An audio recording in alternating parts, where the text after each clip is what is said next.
Hello there, friends, and welcome to Virtual Strangers, episode 127. I'm your host, Wes. With me, as always, my good friend Eric Hey, everybody.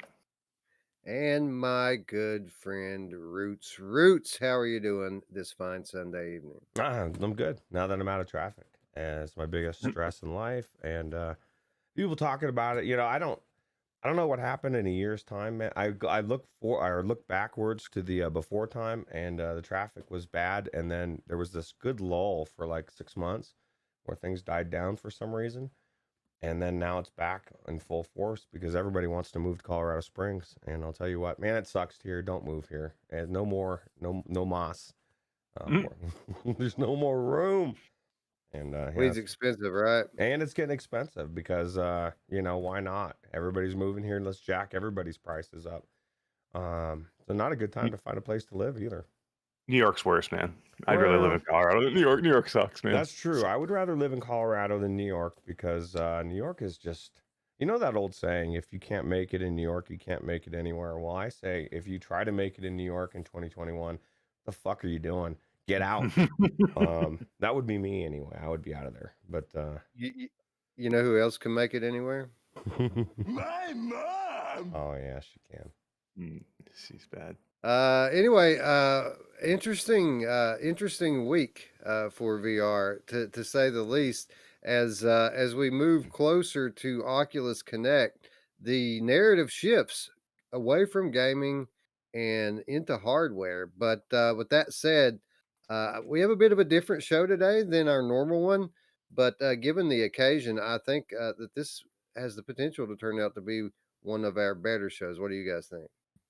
I agree. I think there's going to be a lot of conversation. Matter of fact, when you said Eric was interested in joining us in this conversation, I was like, I could see why. There's so much amazing speculation conversation when it comes to hardware, right? And just what's going on. So I think there's definitely a lot of conversation to be had here. Yeah, such an exciting time right now. I mean, there's so much going on. It's like news, big news dropping almost daily now, and I think it's going to continue until probably sometime next year.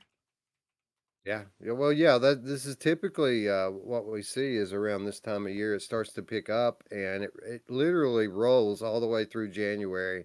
And you get a very short lived break in January. And then we start start the new year over at the end of February.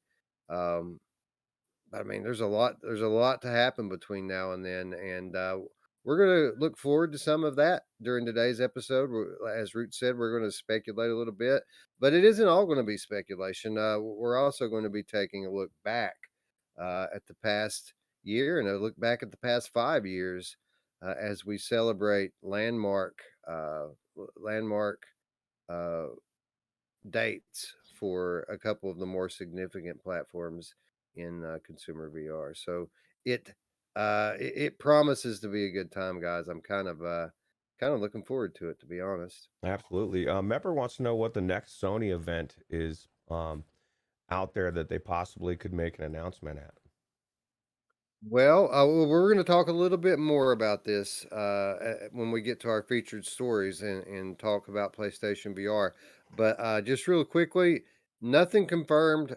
There are rumors that there could be we could see the return of the PlayStation experience in December. And for those of you who don't remember the before times, back in the before times, every December, Sony would have a live event where they would take to the stage in front of a crowd and unveil what is coming over the next 12 months for the PlayStation brand with regards to software as well as hardware.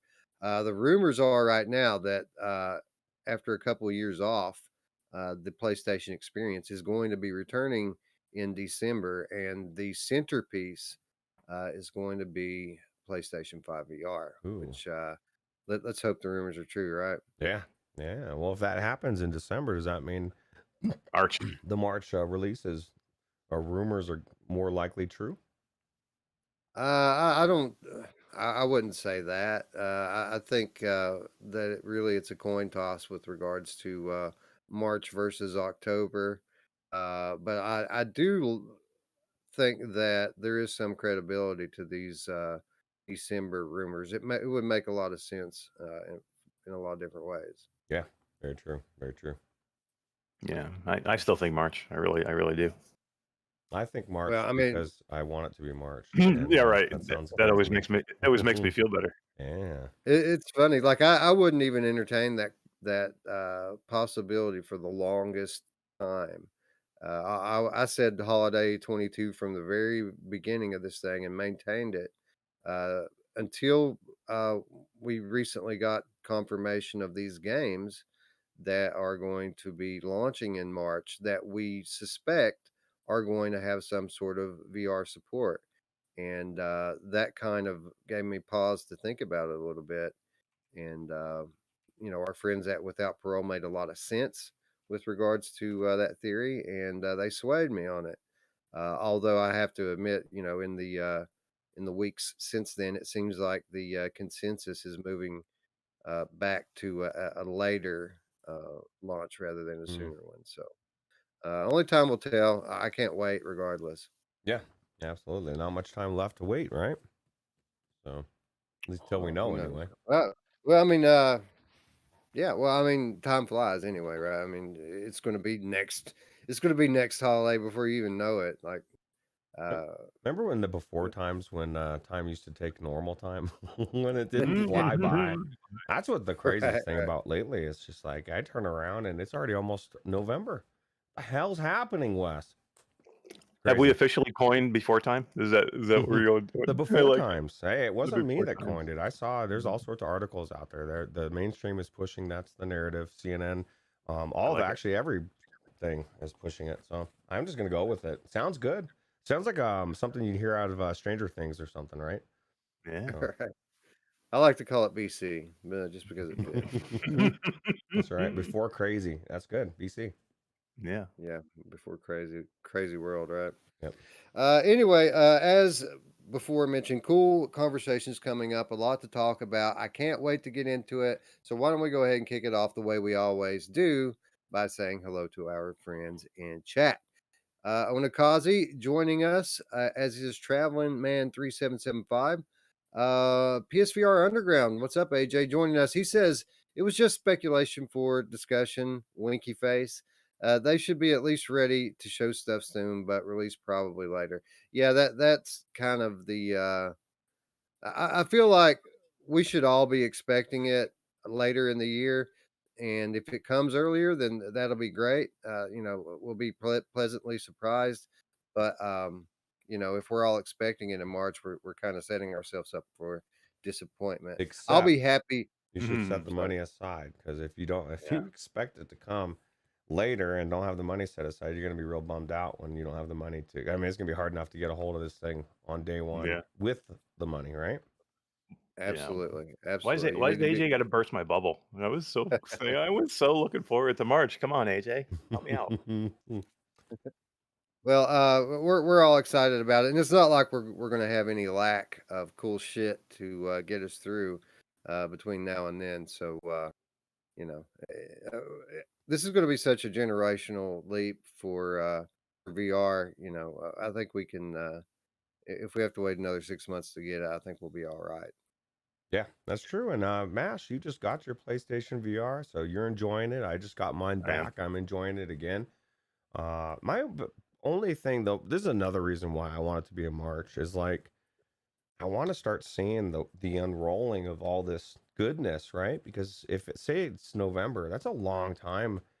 We're already seeing the dry spell for PlayStation VR, and you'll still see some titles come out, some ports, right? But all these developers are going to focus on the new console, right? So it just means it's a longer dry spell for the PlayStation VR fans, which kind of sucks. And there'll still be stuff out there. Don't get me wrong; it's just not going to be the same. So Right. Right. Yeah, there's still going to be stuff, but those big budget Sony exclusives that we've all come to know and love, those are going to be a little bit fewer and more farther between, right? yeah, but it'll be worth it. It'll be like starving yourself, fasting for a week. Mhm. That first day or two, like oh my god, you can eat anything you want. That's going to be PlayStation VR. I don't even think that it's going to be hard to play any other VR when it comes out. I think because some of these games, in my instinct, are going to be so phenomenal that it's just gonna become my new shiny toy for a while. I agree with that for the most part, but we do need to remember that we're talking about next gen PlayStation VR versus current gen Quest and current gen Mm. PC VR, and if we've learned anything over the course of our tenure on this channel, it's that this tech moves fast, man. It changes quickly, and I don't think we'd be you know going out on too big of a limb to say that the entire landscape's going to be very different a year from now than it is today. What are you Absolutely. talking about? What are you talking about, Wes? Upload VR said there's no good games coming soon. After Lone Echo 2, that's it, right? We don't have no good games to look It'll forward to. be up. Everything's going to be upside down. But the one thing that I'm sure of that isn't going to be suddenly flooding to Quest and PC that Sony will have is the IPs. You know, that's my biggest thing, man. Anybody's have been listening to me for at least 6 months. I'm all about the titles, man. I want the AAA. I want the depth. I want the gameplay. You know what I mean? I don't necessarily want all the bells and whistles that comes along with the other sides. If it's not going to come along with the AAA titles, because let's be honest, a lot of these things they're still going to be tech demoed the hell out in the beginning again. We're going to have to go through that whole line of tech demo bullshit like we've done with the hand tracking stuff. And like, I just want to fast forward, you know, of all the things that I want to do the click, you know, with Adam Sandler where I can fast forward. This is it. I want to click that button and I want to fast forward right into, I'm sounding like Anthony. But I don't know. That's crazy. I feel you there, and again, we'll get to all of that here in a little bit. I think there is some cause for optimism in that regard, but again, that's for a conversation a few minutes from now. I'd like to say hello to Mr. Chip in the chat, as is Dark Angel. Mepper is in the house, as is Space Innocent. Daniel Kaz. Let's see here. VR Spry Guide. Is the Game Cat is in the house, as is Decepticon. Oh, ye. Um, let's see here. Scion's up there. He says, "Happy birthday, PSVR. Your controllers are mediocre, but games better than Quest games." Well, the Good one, controllers are going to Matt. beat the shit out of PCVR's controllers pretty soon here. Mr. Chip says, thanks for the tip on Vader Immortal being on sale. I think he said he would have missed it except for us. Boom. And that's why we do Awesome. it. That's exactly the reason why we do that show on Friday. It may not be for everybody, or Saturday, I guess. But you know, some people want to know what games are out there. So I bought one And by the way, yesterday. did you? I bought yeah, I What'd one. you did buy? too. Yeah, I had it on PC, but I heard Wes say that the PS5 version was better, so I bought the Jade Cipher. Ooh, nice. It is Oh better yeah, actually.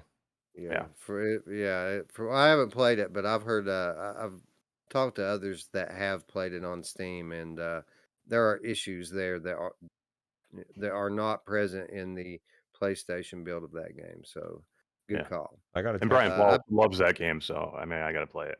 I got a text from my dad this morning saying thanks for In Death. I ended up not getting Red Matter just because I wasn't sure 100% on if he'd like it, but I know In Death he was going to love it. So that's pretty cool. Go Green and Game On is in the chat, as is Mr. Tasselhouse. Shout out Taz, by the way. He's making strides with his kit, man. He's getting his golf club attachment. Uh, uh, I'm having trouble finding the right word. Supported by all of the or most of the current golf games on the Oculus Quest. So if you're not familiar, Mr. Tasselhoff sells a set which has a mini gun stock in it, a couple other little pieces, and a golf club attachment for these golf games. And I've been watching him on the Discord over the last couple of days, announcing all of these different games that are now supporting his golf club attachment, which I Isn't think that is super crazy? cool. That's so cool. The coolest thing was I think he's in one of the menus actually, right? Of the actual Yeah, game. yeah. Which is like huge, man. I love to see good things happen to good people, and there's no one better than no one up there that I know that isn't along the line with Jason. Jason's an awesome person. So Yeah, yes, Uh, for sure. PD joining the chat says he just finished Lone Echo 2 and he loved it. Yeah, man, I've been seeing your walkthrough videos pop up in my feed, and I so want to click on them, but I can't, man. I can't spoil it for myself. So, congrats on finishing a game, and from all indications, a pretty good one. Uh, Lone Echo 2. We're going to be revisiting that one here pretty soon. I have a feeling. yeah, absolutely. Um, PSVR Underground says I've beaten Immortal Legacy 4 times. It has small issues, but it's pretty badass. Oh And yeah.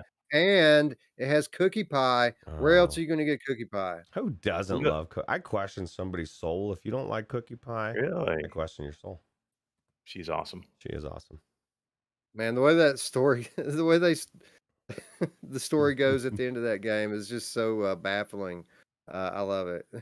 like Like, like if if there ever was a game that needs a sequel from a story perspective, it is this game. I want to know what the hell's happening here because I still don't know what's happening. it was all over the board, man. You got a little bit of everything in that game. That was cool. Now I'm so intrigued. I'm great. I'm going to. We're gonna go and do something tonight. I'm gonna go into that Yeah, dude. now. Paradise Decay says he's going to be checking out Dreams Ghost Train tomorrow, and I'm going to be doing that on Tuesday night stream. I think we're going to look at some of the Ghost Train, Ooh. and we're also going to tour a few of the Dreams horror experiences. I have not tried Dreams since I got my PlayStation 5. It's supposedly way better, and so there's going to be about, I don't know, 14 or 15 months worth of content that has been building up since I last went into Dreams. So we should have a banger of a live stream set up for Tuesday night. Hit the bell and the button if you haven't already. Isn't that Yeah. crazy, man? Dreams. When we first talked about it, PlayStation 4 was out and PlayStation VR, and it was more of a concept, right? We were doubting if they could even do what they wanted, and all it took was the one console to be able to do what they needed to do. And now they've got all sorts of amazing stuff. So I think it's awesome. People raving about Dreams. That museum that people were recently talking about. People keep saying that thing is just stunning. And we'll probably hit that one another time. Obviously, we're going to want to stick to the horror stuff on Tuesday. But AJ says that you can ride the ghost train with the aim controller. It's Oh kind of hell like yeah. a ghost train is kind of like a Rush of Blood type thing where you're riding down the track shooting the entire time. Oh, wow. So if you can do it with the aim controller, that's pretty cool. Yeah, how come they didn't make an adaptation for that? For I guess Rush of Blood's as good as it is, right? But that would have been Yeah. cool with the aim controller. Oh yeah. Can you imagine? Yeah. I love Well, that well, aim. well, I love that aim controller, man. It's so good. yeah, me too. And when it came to the aim control, I didn't really wonder so much why they didn't do anything with it in Rush of Blood as much as Blood and Truth. I was kind of dumbfounded when Blood and Truth implemented aim support, but only in like the mini games. Like they didn't implement it into the main campaign, which is what you want, right? You want that campaign with the aim control. They could have done it so easily, and they didn't. So Man, what a so bummer. bad for them. Gamertag VR says Sonic Adventure is the most legit thing in Dreams. Now you got me What? intrigued. Wow. Now I want to go, GT. Sure. I watched your video, GT. You playing that? It looked pretty awesome, actually. Man, you know what, Uh, dude? I can't keep up. Every time I turn around, there's a new video from GT, bro. He is the hard. Him and Paradise Decay are neck and neck for the hardest workers in VR, and it's showing, dude. Your channels are blowing up, and I think it's awesome. Hell yeah. Well deserved. Great people. I concur with it. Thanks for stopping by, GT. Thanks for stopping by, Paul Finney. Everyone's here, guys. Why don't we go ahead Let's and do get it. into a few headlines so we can get this show on the Ricky Road. Uh, let's kick it off where we kicked it off last week. HTC Vive Flow has been announced. This is a compact $499 six DOV. That's a very important distinction. Six DOV VR headset because it's an important distinction because a lot of people are saying Oculus Go here, Oculus Go, Oculus Go. This is just another Oculus Go. This is not just another Oculus Go. This thing tracks itself through Mm. space, and not to mention it's the like 1/5 of the size and weight of a current VR headset. Um, I think this thing is pretty cool, albeit a bit overpriced. Roots, what say you? Yeah, it's definitely cool. I'm one of the people that immediately says it's an answer to the Go, and outside of the DOF, okay, because people keep saying this is more of a media consuming thing, right? And I just have to ask myself, aside from the weight, why I would not just go buy a Quest for $400 instead of this $500 thing that probably will do less. I mean, it sounds good, and I guess it'll probably do well in China. I don't know how well it'll do here, but I do know Mash. Mash, you picked up one of these. So what do you think? I know what you think. You're picking it up, but do you think it's Mhm. going to be as good as you think by picking it up? I I don't think it's gonna be good. So that's the funny part. So I did order one. I ordered one the day of. As soon as they went live, I did order one. But I ordered it because, I wanna I'm creating content. I wanna do an unboxing video. I wanna be one of the first ones to have it. I've got a huge community, between, here and in the Quest community, and it's not a Quest device, but it is a media device, and Mm. a lot of people wanna know about it. So I got it to do an unboxing, and I'm in a position to be able to get it. So, it's something that I don't really think is great. I would have never bought it to do anything like that for myself. Hmm. It's way too overpriced. So yeah, I'm gonna see what it's gonna be like, and I'll let everybody know. But yeah, I don't. Well, you should have seen me trying to talk my wife into this. It was the funniest damn Uh, conversation. So Mm. she's like, "So explain this to me again. You don't think it's gonna be good, but you want to spend $500 on it?" And I'm Mm. like, "Yeah, So you heard it here. I, Mash is going to be unveiling it here on Virtual Strangers. We'll talk about it, right? yeah, for sure." Well, I'll tell you one thing you are going to find valuable when you at least through your first few experiences with it, and that is there are a couple of features in here that I think are going to become staples for next generation VR. Stuff we've never seen before in a headset. First of all, this is the first major consumer headset that I know of that makes use of those micro OLEDs, right? I'm not 100%, but this uses micro OLED technology, doesn't it? Yeah, so it's pancake lenses, and yeah, they do use I think it's 1600 by 1600 per eye. It's not micro OLED. They're using dual LEDs. Right. I don't Oh, think it's okay. micro OLED. It's not a micro OLED. Okay. No, they're called pancake lenses, I guess, to Well, keep the weight down. Well, the And lenses the lenses are something, separate from the yeah, screens, and the lenses were actually the other thing I was gonna mention as kind of a next gen thing.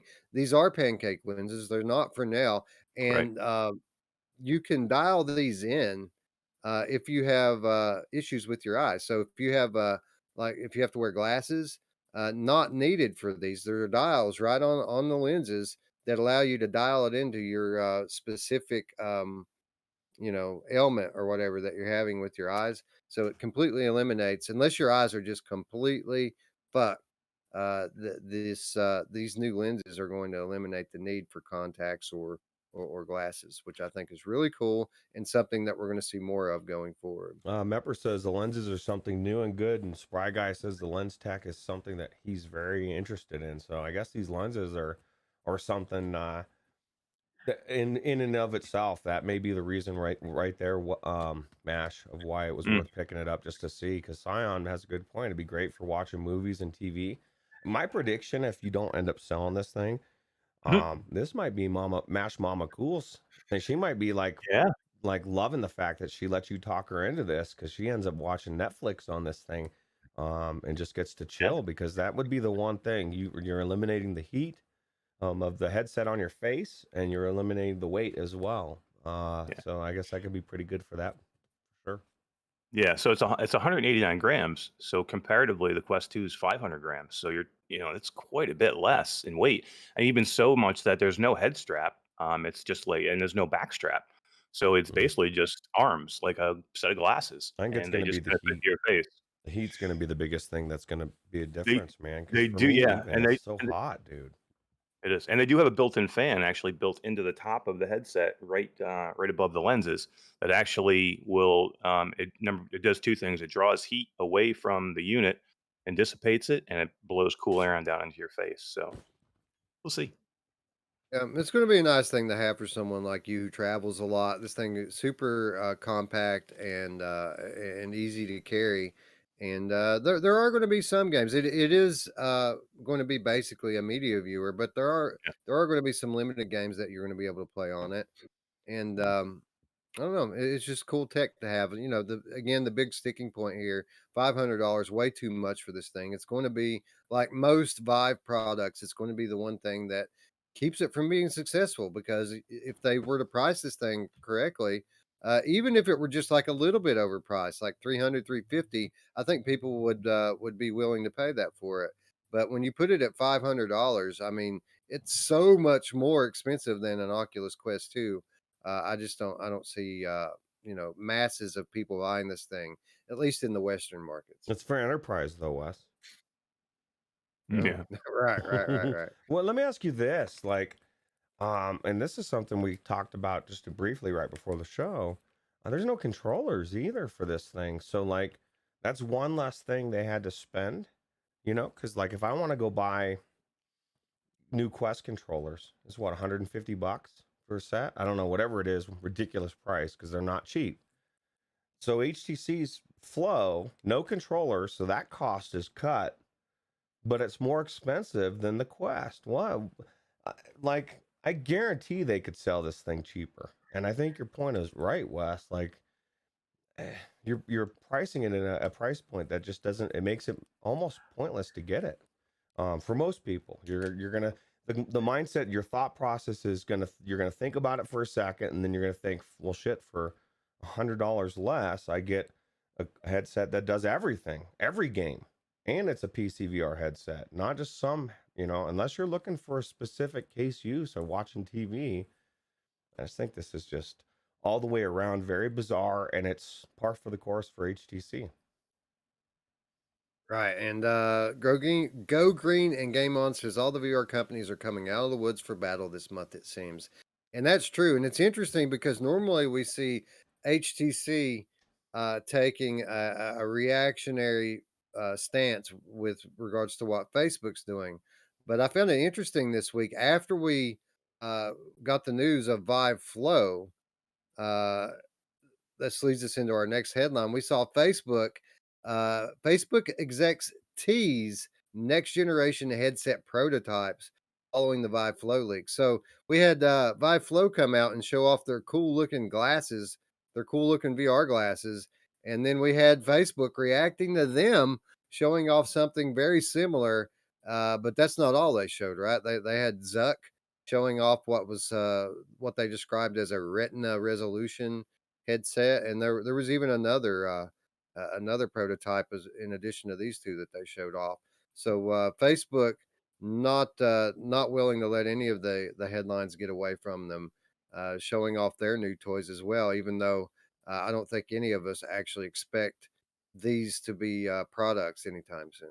I thought was funny about this article, Wes, was HTC's response to them doing this and basically saying, hey, we'll ship you over, we'll trade you for one of your prototypes for an actual working headset. Kind of like a dig to Oculus saying, we got this thing working. And I'm thinking, like, that'd be a great trade for HTC, because who knows what tech's in this prototype that would blow what they've got out now out of the water. I guarantee this is just, I don't know, man. Facebook seems to be doing things on next level when it comes to what they're designing. Um, and I guarantee it's probably better than the Flow. But I mean, the Flow is actually going Yeah. to be in Eric's hands soon. Yeah. So, I mean, that is something to be said. But I mean, I think Facebook's they're just sitting on these. They got like 2 or 3 designs. They're probably almost ready to go. I think they're waiting for 2020, next year, 2022, and they're gonna rock and roll with it. They have. I can't imagine. I mean, look at that one headset that Boz is wearing there. I mean, basically, it looks exactly like the size of the Flow, with like a little like a ski goggle thing. You know what I I mean? bet Like it a has little strap. controllers. I bet you it does. Yeah. And that doesn't look like your typical, prototype either, does it? That thing looks awful polished to Yeah. be a prototype, so I think that they're whatever that is, they're probably pretty close to a consumer version with it, but I think here's the difference, and, Vive can dig at them all they want about having, their stuff not being ready for market. uh Facebook's definition of ready for market is different than HTC's definition of ready for market. Facebook typically, when they have a working prototype like this that they want to go into mass production with, they will wait until they can do it affordably. They won't launch their shit at 500 or $600 when it should be 200 or 300. They'll wait until they can manufacture it affordably, and then they'll come to the market with it. The only exception to that rule is when the market forces them to kind of launch something early, which is kind of what I think is happening this year. And we'll talk more about that later in the show. But I think the revelation of the Apple VR, the revelation of Sony PlayStation 5 VR is kind of forced Facebook to come to market with eye tracking. And I mean, you guys saw it when it came out that the Sony headset was going to have eye tracking. John Carmack was on Twitter trying to downplay the importance of it. And I said then that we'd see it. The next Facebook headset will have eye tracking on it, and I think that's what we're about to see. Yeah, Yeah. I agree. I agree. I think we're gonna hear something next month or this month at the end of the month. Absolutely. I think that you're right. But again, we will get more into that as we progress through the featured stories today. Next headline, though, Varjo revealing a quote, highly anticipated product next week. And for those of you who aren't familiar with Varjo, these are the guys that make those headsets that are like six, eight, $10,000.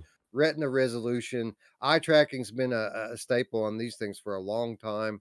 Yeah, you put this thing on Roots, it scans your eyes, it sets the IPD for you. You don't have to do anything. Um, but they're teasing a consumer headset. That's kind of what people are taking from this. You think market Roots for as ultra high end consumer headset? If we're talking, $2,000, $3,000, $4,000 for it. Well, there's a market for it. I mean, it's a small market of people that could afford it, but there's definitely people that, same people that would go for the Apple headset would go for this one, except for this one would be um, guaranteed to be good. Like this one, everybody that wears this Varhos headset says it's the best that they've ever tried. In every video I've ever seen, you know what I mean? And we've all kind of salivated. We've all looked at this thing for almost a year, over a year, and knowing that it's not only financially unattainable for most of us, it's just not wasn't even available. You couldn't even get it, and now it's going to be available. So I guarantee there's going to be people that are going to want to have this thing for a couple grand. I mean, it's not going to be something that's selling. Let's put it this way: if you want this thing, I don't think you're going to be uh, hard pressed to find it because I don't think it's going to be selling off the shelf.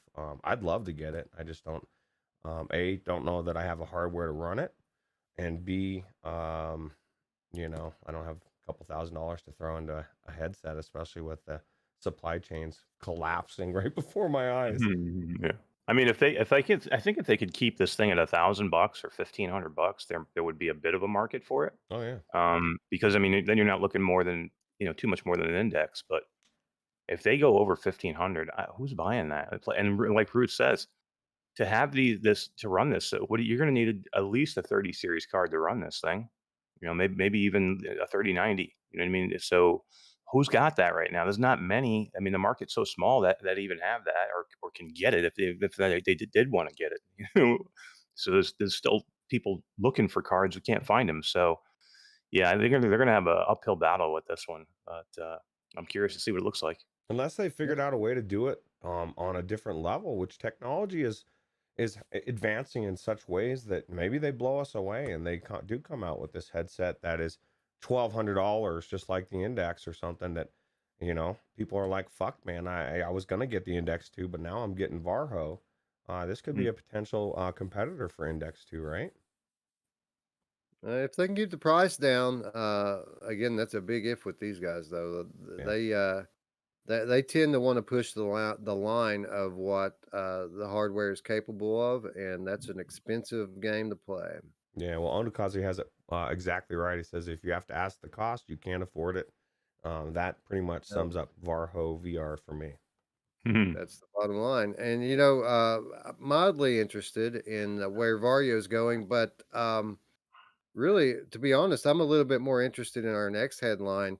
Pimax promises a sneak peek at quote next gen VR product on October 25th. So, as is usually the case, everyone coming out of the woodwork trying to rain on the Facebook parade, and Pimax no different. Pimax largely ahead of their time with their introduction of wide field of view HMDs into the market over the last few years. Uh, and I know obviously that there's a lot left to be desired with the Pimax uh, line of products, but you can't really deny that this once small upstart company has made consistent progress and their hardware has gotten better and better and better over time. So I'm interested. I'm interested to see what Pimax, who already has wide field of view, I'm interested to see what they consider next gen. And we're not going to have to wait very long at all to find out. Yeah, absolutely. The thing about Pimax, they have been making strides, right? My biggest thing was back in the day when they first started selling. My first thing I said was I would never buy a Pimax until I could walk into Best Buy. Now, granted, this was the before times, and pick it up or go on to Amazon and see it in their listings and buy it through them because you had to buy it through Pimax and it was, a Chinese company and it was really sketchy.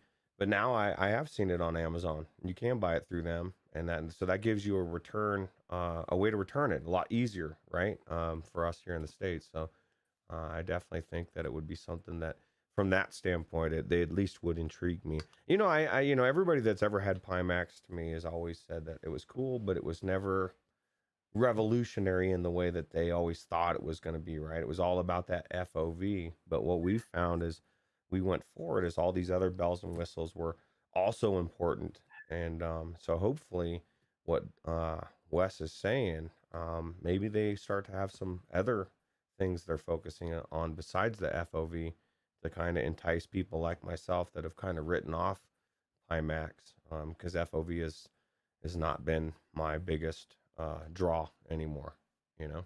So Uh, Yeah. Eric, wide field of view has always been kind of toward the top of my checklist, but I don't think most people are willing to sacrifice form factor for it. I do think that wide field of view is something that we are going to incrementally uh, achieve over time, but I think that it's going to be achieved through lens magic, right? It's not going to all be about having big screens strapped to your face, but rather tiny ones and lenses which spread that over your field of view. Uh, I don't think we have, like, in the grand scale of things, too long to wait for such headsets. And who knows, that might be even what Pimax is even referring to here. Yeah, it would be nice if they could change the form factor of their headset and it wasn't so huge. I mean, that thing is, I mean, it's just so it's like this wide. I mean, you look like a hammerhead It, shark when it, you look like it, a hammerhead shark when you put it on. it makes you look like the first boss in Returnal. Yeah, exactly. let me ask you Yeah. this. So really, this is the question: what do you think this Pimax is going to look like? You know what I mean? Like in respect, because it's going to be maybe part Quest 2, part Index, part like, because that's the thing that when I think of Pimax, I think constantly changing and constantly trying to be what everybody else is. It's like, oh, you're doing this. Well, we've got a version that's just like that. We've got 6 different controller schematics. We've got this. We've got that. They don't seem to really haven't figured out exactly who they are. right? A lot of copying and a lot less, you know, outside of the tech of the FOV. I'm saying. So hopefully they have figured out who they are. It just never seemed like they finish anything to me, though. I mean, it seems like they get like, and they just keep putting out new headsets before they really get one of them dialed in. Like they still have not come through with the controllers, those special controllers they were supposed to have. What were they called? I can't remember the name, like the sabers or something like that. They're the sword controllers, and Yeah. they're coming out now, actually, Yeah, I mean, how they're many they're years later now, though? I mean, they've launched how many headsets before they even released these controllers that they promised to backers? How long ago? It's just crazy. I that's mean, that's basically my entire thing with Pimax is, they move too fast for their own good. Like, I like their willingness to iterate on their, products, but, they release new headsets before their backers even get the last ones, yeah, and if I were a Pimax backer, I'd be furious at that. If I was still waiting on my 8K and the 8KX is going into production, that would piss me off to no end. So yeah, hopefully they'll as Roots was alluding to, they'll start to come up with their own concepts and ideas a little bit more. Come up with a truly revolutionary idea and just focus on that and see it through to the end before they move on to something else. Yeah, yeah. absolutely. I mean, it's a good sign they're still making headsets, though, right? I mean, they believe in the market. They're still going to put headsets out. Varro looks to be putting a consumer headset out. So I mean, these are all good signs that I mean, we believe Apple's coming with a headset. So these are all good signs for the health and the state of virtual reality and where we think we're going in the future. If these companies are still putting money and effort and time into making these headsets, they must think that things are going to get better and better, and there's going to be more market.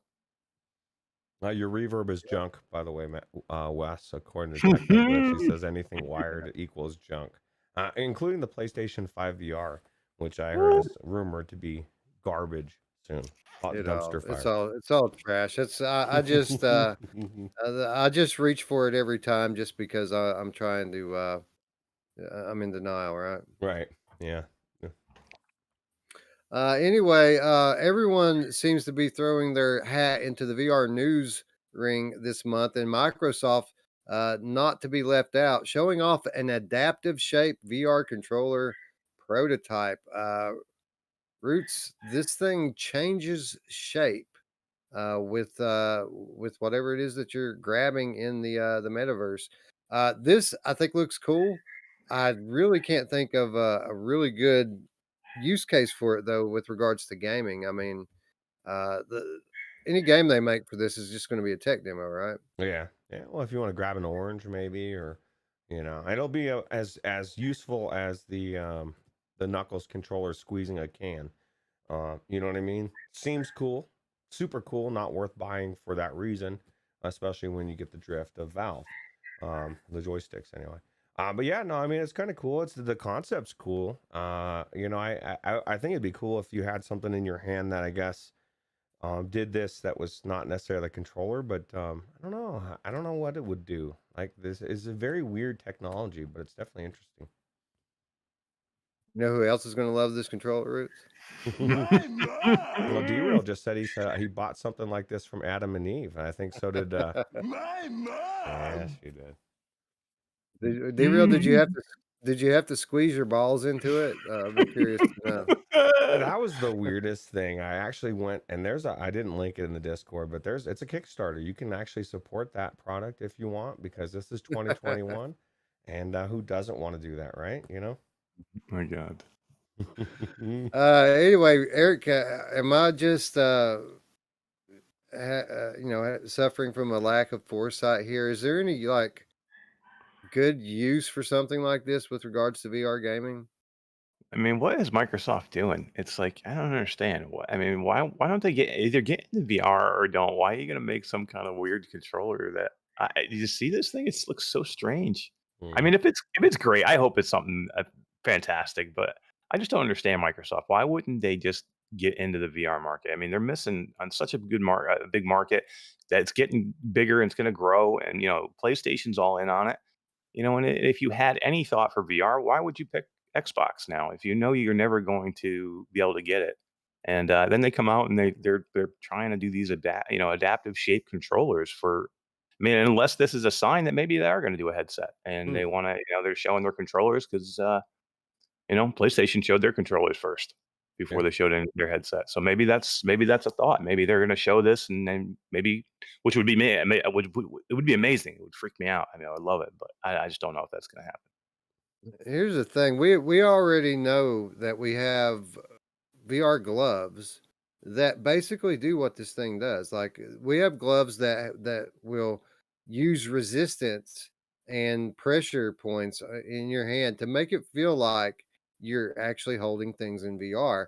And something like that is way more versatile than an object like this, which is going to be limited in shape and size. So uh, I think that this would have been something to marvel at in 2016 or 2017, but now it's kind of like we've got stuff that does this better. So what's the point? Wonder if you could use that for a mixture of traditional gaming and VR. Because if anybody was going to do a hybrid uh, games, put out hybrid games, like I think they will, because I like I keep saying, there's regular flat gamers that still want to play their form of the game of Call of Duty, but they want to be in virtual reality. Maybe this would be something that would give you an advantage to be able to play that game for a hybrid. I don't know. That's the only thing I can make sense, because if for traditional gaming, especially when you're up and you're moving around and standing and doing stuff, this thing makes no sense at all. So Who knows, man? Who knows? I do think it is interesting, as Eric said, though, that they are still dabbling in VR, and we all know Microsoft's going to get in. It's just a question of when. That they will be late to the party, as they always are. It's just further proof that the R&D continues behind the scenes, even while Phil Spencer denies it on the microphone. yeah, DRL says Microsoft's trying to figure out how to make and stuff to sell to the DoD. What if you did this? What if they had the Department of Defense had virtual reality where you had robots that you were controlling, like in Aliens, where she was in the suit and she was controlled, but Yeah. you were actually weren't even there, kind of like drones, but you were controlling these robots, and you had one of these controllers in each hand, and they were able to do shit with the robot. That's so far side techy, but we're entering a time when who knows what the hell, especially being that Derail's joking, but Microsoft does work for the Department of Defense, and they are putting stuff out. So who Yeah, knows what they could be doing with it?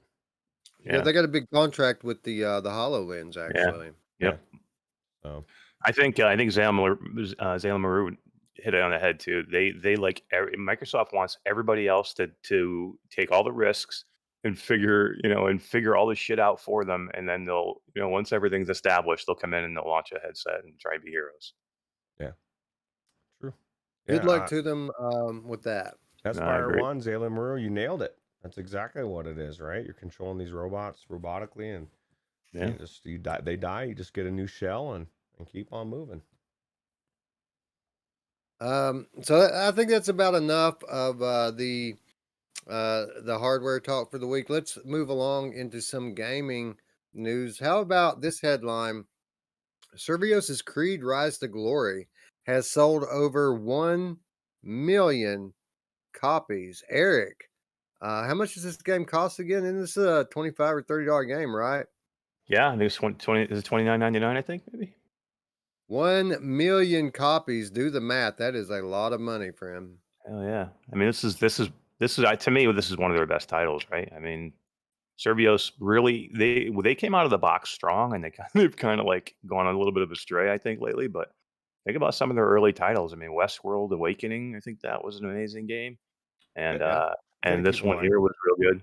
keep in mind the Creed, along with a lot of these other games, are notoriously in these fanatical packages for like 12 games for $8 or whatever. So I guarantee a good portion of those million copies got sold through there at a significant discount. Oh, sure, sure, sure. For Yeah, sure. I mean, these have been, especially lately. You can get Creed for a few bucks if you're watching Humble Bundle or Fanatical, right? But it's still an amazing game. But you know what I found, and I said this before when we were kind of loading up for the show, that I found interesting about this article was, you know, when they were talking about all the Survios games, they mentioned Electronauts, they mentioned I can't remember what the other one was, a couple other games, right? That's because Survios has the games have done well. None of them have been breakout, you know, out of the water.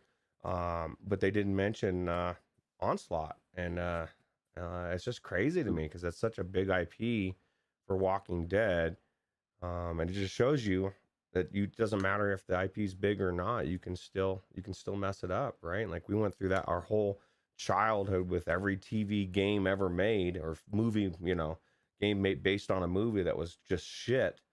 It takes something special to bring a movie into a game, and I think they blew it. So Well, with Onslaught, they certainly did because at the end of the day, you do have to have a good game if you expect people to pick it up. But I think what this Creed news shows us is that IP is very important and a big thing. If you get the right IP, people are going to buy the game, and I think that's why we're seeing this headline here is because they had the right IP and they put a solid game behind it, and that is 100% of the time going to be a recipe for success. I'm yeah, surprised to see they haven't done a Creed 2 yet. You know what I mean? It's been a long time since the original I launched. mean, So they kind of have. They just put a flat Creed game out. I know, yeah. That's why I was kind of surprised they didn't make it into VR. They must have put all their assets and work into Bubble Bobble or whatever that one Yeah, was. right. Puzzle bubble. Puzzle but Bobble, you're yeah. right, Wes, because this Wolveraza nailed it too. You know, he likes to throw the fight a bit more, which most people do, right? It's a third of the less of the a price, but it doesn't have the Rocky uh, IP attached to it. And so a lot of people might not even know Thrill of the Fight exists, or if they do, they're going to look at the picture and say, I don't know. Oh, fuck, I'm getting Rocky. IP means everything. I mean, it still needs to have a game behind it, and that's why this game is done well, because it does have a good game behind it, but the IP matters a lot. And that's why we're going to start seeing VR blow up. You know, just this last week, I had again people geeking out when they found out that Resident Evil 4 is a week away from the Quest 2. They had no idea, right? It's just then their literal words like, "Oh my God, that's going to be in VR." And so each one of those that we add to our list, it just adds credibility, and it's tipping people over that tipping point, right? Where they thought a year ago, VR, it's not for me, it's a gimmick. Now they're like, oh my God, my favorite IP is in VR, and I got to get it. So It's Yeah, a another huge another deal. system seller, yeah. Yeah, super excited for that too. By the way, we're so close now, like a week away. yeah, Uh, yeah. It was probably less than a week now, right? It comes out on the 21st. 20 It's 21st, yeah. yeah, it's 4 days, that's so crazy, dude. not long Yeah, away. Have you seen some of these? Have you seen any of these ads, man? There's some weird ads out for this game. there's a lot of weird ads. Let me ask you this, and both of you, do you think there's going to be any videos on YouTube of Resident Evil gameplay, Resident Evil No, 4? Just just kidding. just No, just us. That's just us. yeah, Yeah, it'll just be us. it'll just be like Now, what? clockwork, man. It'll be the same level Oh from my god. 17,000 people. Oh yeah. Right, everybody, you're right. Everybody's seen the first level Yeah. at the same time from 20 different channels. What is kind of cool though is you might see some flat channels that might jump and do it. You know what I mean? That's kind of cool. True. I'm It'd be seeing cool to that a see lot. some big YouTubers You're come seeing a out lot and of big YouTubers, right? That are moving yeah, over a little bit, dabbling yeah, into VR. So, yeah. Yeah, and they especially like these horror themed games so that they can pretend like they're scared and play it up Mhm. for the camera. yeah, Yeah, well, they right. will be in VR. They might not be expecting to be scared. Yeah. All right. Put 'em in a Resident Uh, Evil 7. See what they say. yeah, right, exactly. Well, yeah, we'll talk a little bit more about that in a minute, actually.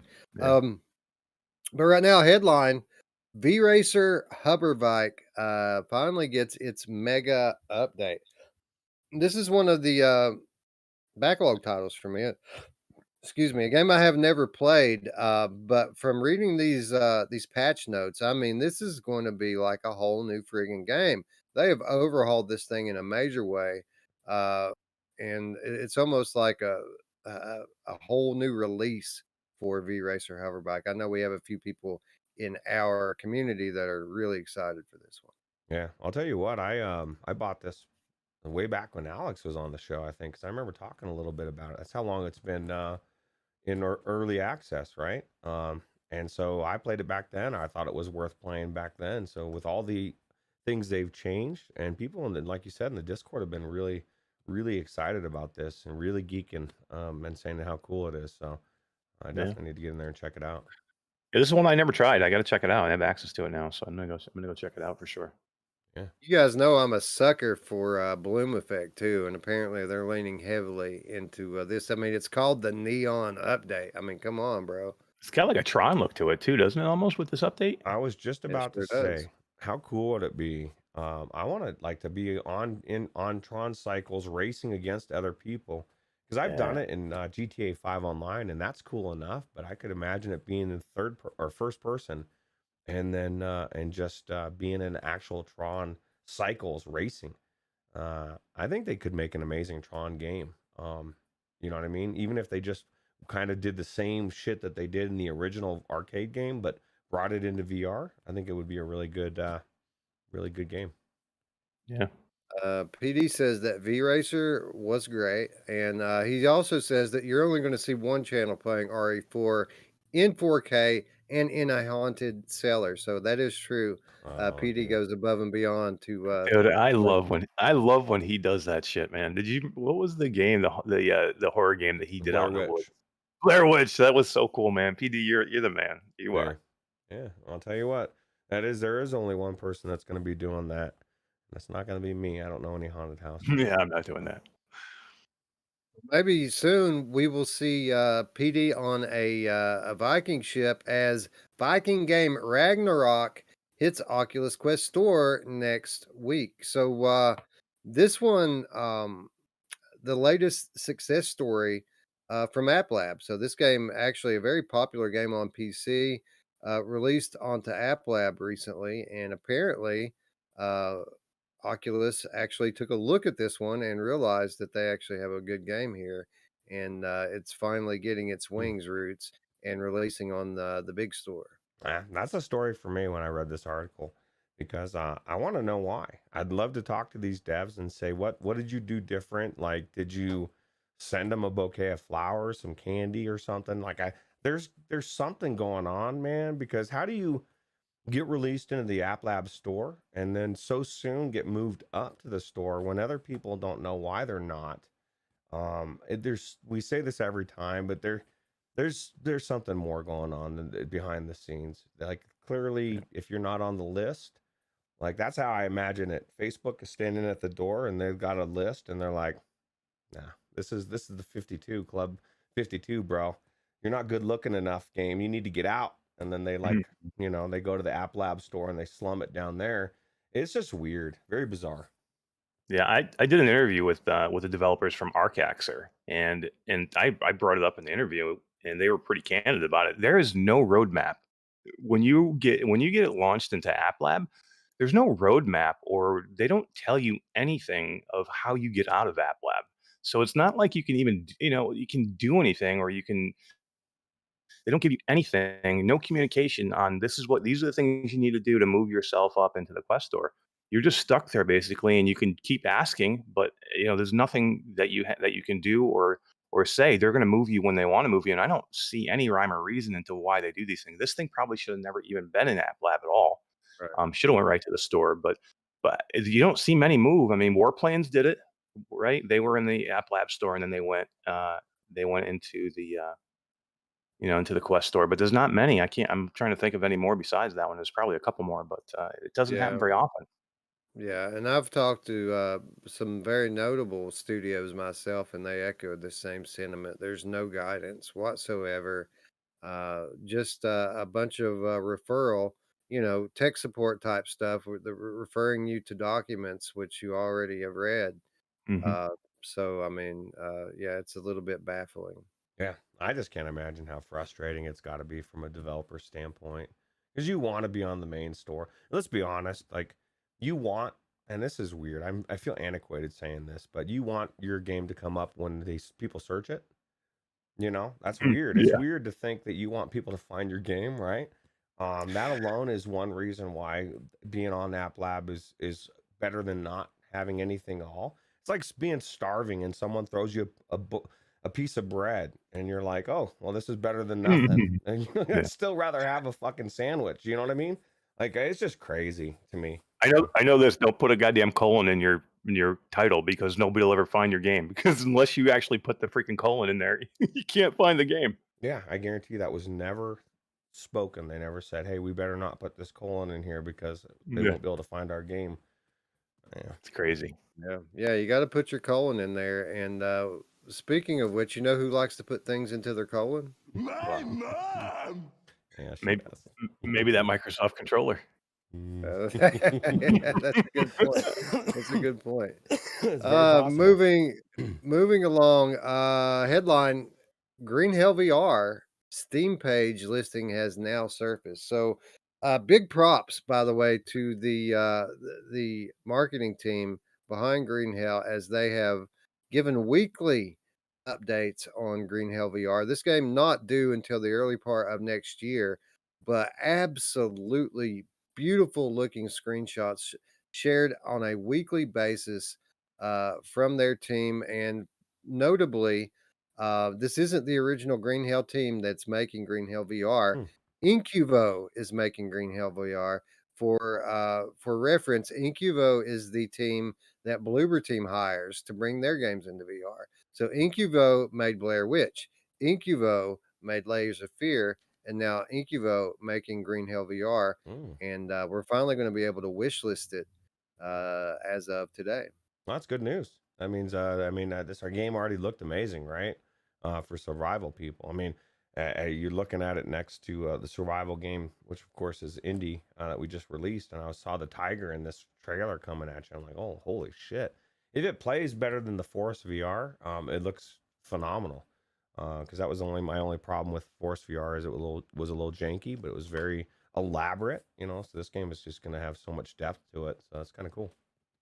Yeah. So new page. That means that the Green Hell flat game that's on Steam can't be played in VR, right? It's you have to own this game separately. That's correct. And that's the biggest news for me with this headline is now I can actually put the correct version on my wish list, and they can Yeah. quit sending me emails every time they put the flat one on sale.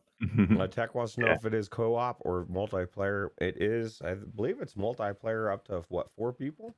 I'm not sure exactly. I know there's at least 2 people. Yeah, I don't know. I So have no That's idea. cool. yeah, That's what Song of the Smoke needs, right? Song of the Smoke needs it multiplayer. needs. That Yeah, would be cool. well, That would be cool. I I think don't know. I I agree. kind of Go ahead.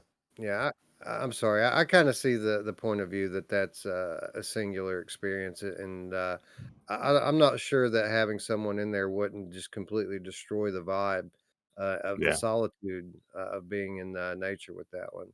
I Although mean, I'm sure it would be fun to have people with you. yeah. You know, Be nice to have it as an option, right? Maybe it's not your main story campaign, but maybe it's just like another option if you're gonna get in there. And right? Yeah, I guess they could have like an endless thing where they drop you in a giant map with your friends, and you just see how long that you can survive, right? Yeah, yeah. yeah, pretty cool. Anyway, Green Hill VR looking great. Even the standalone version looks amazing. Can't wait to see more from Incubo. Yep. Uh, Iron Rebellion. This is a game that has been mentioned in our community a few times recently. It's getting an early access trailer and a new roadmap revealed. So a lot of people excited for this one. Roots. I'm not feeling it. Uh, it's one thing to have a mech game for VR, which a lot of people like. It's another thing to have a multiplayer only mech game, which is what this is. This is competitive multiplayer Mm. only, unless I'm badly mistaken. Did they not learn from what was that other game that was actually really good, but it was only multiplayer and it just didn't do as well?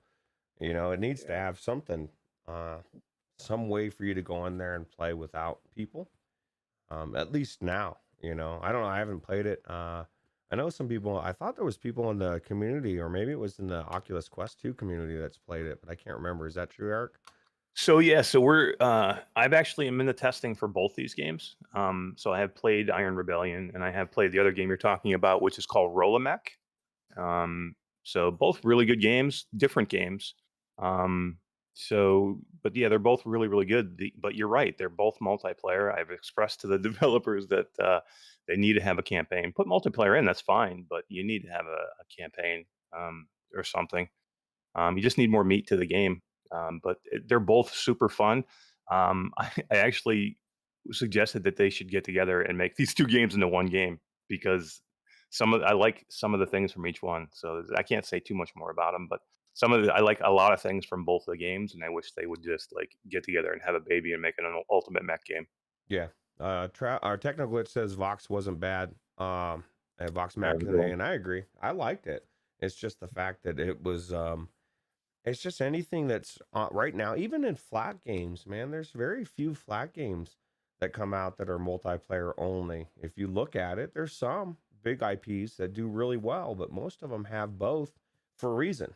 And they've got a way bigger pool than VR does. So unless you're opening up to every single platform, and I mean every one, I think it's dangerous to do multiplayer only. It's just we're still too early in the cycle, unless it's something like Pop One or something that is building on something else, um, what's that other one that's in PlayStation VR? That's like Rainbow Six Siege. You know, those games, because of they're so similar to already loved IPs, they've been able to do it, but it's very rare. Yeah, well, Firewall's a bit of a unicorn. Anyway, I mean, it's the only game of its kind in VR. It's one of the few games that take advantage of the aim controller, and it's just a super well done It's well done. game. Like Yeah. it's very good. So Yeah. yeah, most of the games that are coming out are not on the level of Firewall. Yeah, absolutely. Yeah. So Onakazi says he's never heard of Rolomech, and so Rolomech is a pretty cool mech game. And if you would like to take a look, go to the Quest 2 community. We're taking 20 people per week to do one and check it out if you want to check it out. So it's two different There 20 you go. people every week for like the next 4 weeks. Yeah, so just put in for it, message Eric, because Yeah. he knows somebody, and on the inside he might be able to get you in there on Yeah, Akazi. that's very possible. Quest 2 community linked in the description down below. Dude, you know what? People say there's other Quest 2 communities. I call bullshit. Because when people say that, I hear this, Wes. Blah, blah, blah, blah, blah, blah. It's bullshit, bro. There's only one that's as good as the one that MASH runs. Like, they give away games every time. Every time you're live, bro, you're giving something away. And you've got so much good stuff, dude. So yeah, definitely check it out. Yeah, Yeah, thank I you. was in Appreciate there. I was in there the last stream you had, and there was a dude in the chat literally saying he doesn't buy games. His whole it. library is just giveaway games Dylan, from your weekly probably. streams. It was Yeah, Dude, Dylan yeah. gets so many games, bro, because he's there every time. But I root for him every time. So Dylan, if you're watching this, I'm rooting for you every time you're out there, bro. Yeah, we love helping people out. I mean, there's a lot of people out there who just can't afford games. You know what I mean? They got a Quest, but it's tough to get a game. So it makes me feel good when we get to give somebody a gift game. And even Wes got in the action last Tuesday. He gave a couple things away. Yeah, you Yeah. know what I love to do too sometimes is I already have the game, but I'll see like Radio Runs in there. And so I'll put the thing in there and then I'll say I win it and I'll say give it to Radio Run. So I'm always Yeah. watching for you guys, our community in there, and winning stuff and then throwing it to you guys. So it's another reason. Hell yeah. So there you go, guys. Join the community, show up, get your free games, and if enough of you show up, just a few more, really, we might just see a pretty sweet hoodie get given away as well. Oh yeah, Hell yeah. still waiting for my package. Technoglitch says he just got his other package, second microfiber cloth. Thanks, Smash. That's awesome. Oh yeah, You're yeah. Those microfiber cloths are cool, man. Those the Shadowgate microfiber, Yep. pretty awesome. Yep. These right here. Yeah, those are awesome. There it is. That's sweet, dude. Yeah, they're huge too. Yeah, I would. I think we should give some to the Virtual Strangers community. A Spry Guy wants to know if Well. I already if I got my $100 already or not. And this is my $100 right here. Well, and this Boom. and my charger for the PlayStation 5. So I did. Actually, they got me my $100 quick. It was cool. I cannot give it Nice. to you away. I already spent it. Anyway, yeah, we're gonna do a Shadowgate giveaway on the channel here pretty soon, right? We'll do some microfiber cloths when we do that. Yeah, Yeah, for absolutely. sure. Wolveraza says, you know who else is waiting for a package? My Oh, mom. yeah, she is. Anyway, here's one of your favorites, Mash. Next headline: Yuki VR adds an endless mode in a free update. So I guess if this is a great game, and if there were any kind of criticism of it, it is when you get good at it, you can probably move through this pretty quickly. Not a problem anymore, Mash, as there is now a brand new endless mode. So you never have to put it down again, bro. You can just play forever now. This is perfect. This is it. I might not play anything else. Just Yuki forever. Man, I think Actually, you yeah, got screwed, bro. Mash is I gonna be know. playing this all the time. I know. I actually did play the endless mode already. I was in the testing for it, and it's freaking hard, man. It's really hard. It's challenging, which I love because Dude, I want these games to be hard, right? yeah, that's the way I am too. Like, I don't want a game to be too easy, especially a game like this. I mean, it would just get boring after a while. That's why you play roguelike games, is because you want that challenge, and your Yuki brings it Yeah, every time. absolutely. Yeah. Anyway, so those of you who don't have this one out there might want to check it out. It's super fun, and again, endlessly replayable now. All right, Ar- that brings us. I'm sorry. Go ahead. I was gonna say Arvor is so good, man. They make great. They just always make great games. Yeah, they do. High quality. Everything they do is high quality. Even like that experience they did, the line Yeah. was cool. Anyway, that brings us to our final headline of the week. Voodoo app brings 200,000 movies and TV shows to Oculus Quest, which I think is pretty cool. But that's not why I included it. The reason I included it in this week's headlines is because among all of those movies and television shows, they have a catalog of 100 that are in 3D, which is what you want if you're going to be putting your shit into VR. You're going to want to bring some 3D content, and they are, in fact, doing so. Well, we're also entering a time where people are, I mean, still stuck at home. A lot of people, anyway. And this article was a perfect example. The one comment that somebody said at the bottom was like, thank God it's about time. I've run out of 3D movies to watch in VR. And so there's a lot of consumers that have came into VR in the last year as it's blown up, that they don't have the patience we do when it comes to VR. They haven't been around since 2017, 2018, or even before. And so they don't know how things are progressing, right? So they got their Quest 2 a year ago and they wanted to jump into the same streamlined TV watching and movie binging that they can do on their TV, and they couldn't do it. They were limited, right? Like even up until the Quest 2, there really wasn't a good YouTube app, believe it or not, which is fucking unbelievable that PCVR still doesn't have a good YouTube app. I don't believe it. I still don't believe it.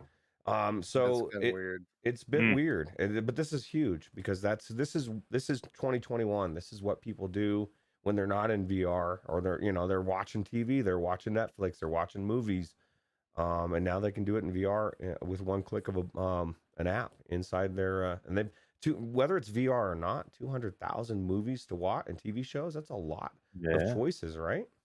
I'm curious to check this out because have you guys ever checked it out? It's free on the app, the store, right? And just don't know what it's like inside. Is it like big screen where you watch it on a screen, or is it just like a I open would space? I have not seen this one, but I have seen what is it that they said that it's Fandango or the movie version of it. I guarantee it's like going into a movie theater. That's the whole premise is the whole presence of where you're at, right? You feel like you're in that big theater experience, even though Yeah, you're not.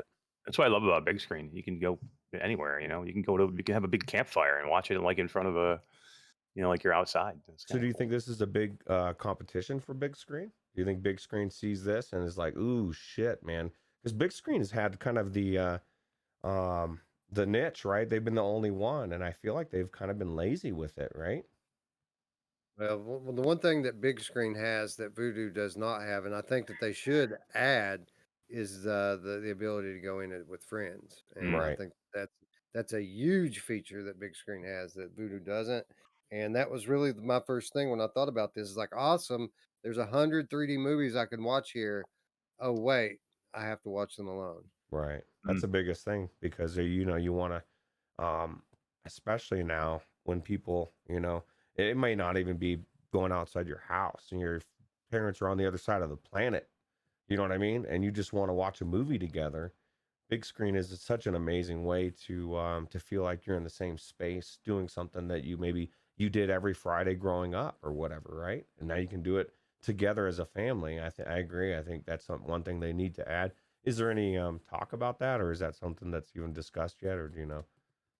That was just my pure speculation and thoughts on it. I have no idea if there's anything like that in the works. Well, I know I did read that it's from the company that does the Fandango, I believe, right? Yeah. That's done the movie tickets and stuff, and that is something you can do with friends. Although you both have to buy the ticket, which obviously these are free things. So I would imagine that if it's not already available, it's got to be on the way.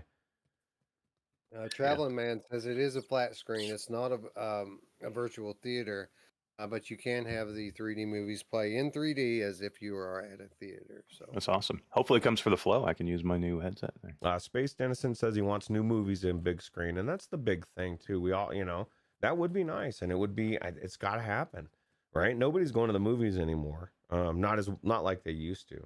Yeah. And so that's the only way that I see that the movie industry even survives is if it makes the transition into our homes, which is exactly what's happening.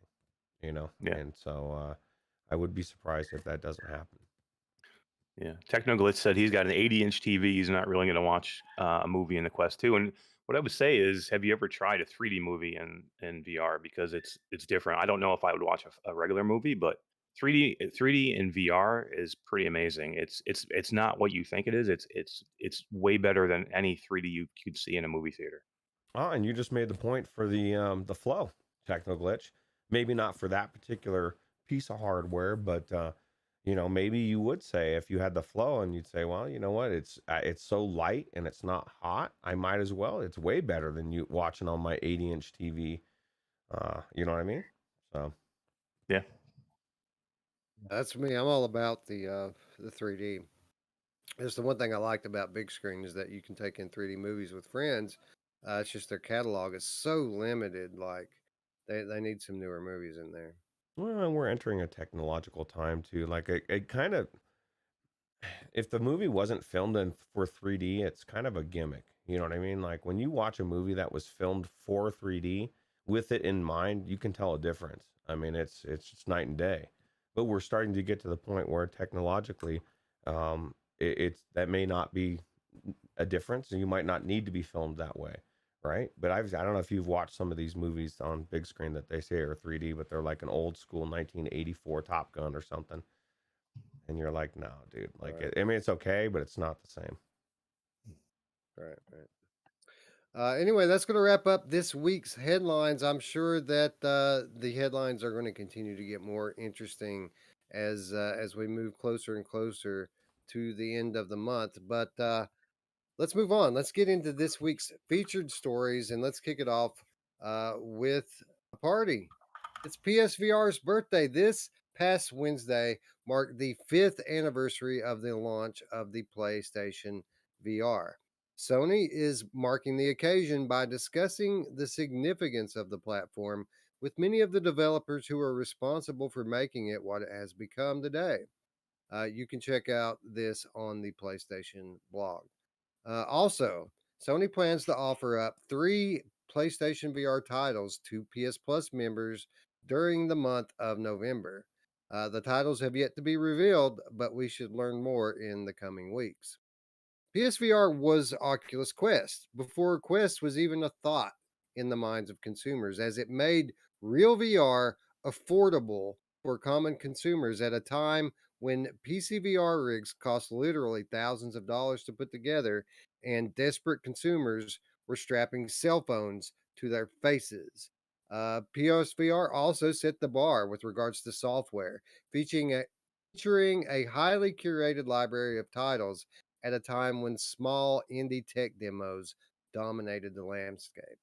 As we cross the 5 year mark, we look back at a headset that has defied its own specs to remain relevant, even as the VR landscape has transformed around it. And we now look ahead as the generation of PSVR, the next generation rather of PSVR, is set to revolutionize the VR marketplace all over again. So, PSVR, 5 years old. PSVR was a huge deal for VR and consumer VR, and things move so fast in our space. People kind of forget what a big deal PSVR was not that long ago. So we want to kind of take a look back at what PSVR has meant to each of us specifically. So the first thing I want to get into here is, when did we buy our PSVR and what made us decide to do it? And I'm going to start with this one because I think I was, out of the three of us, I had it the earliest.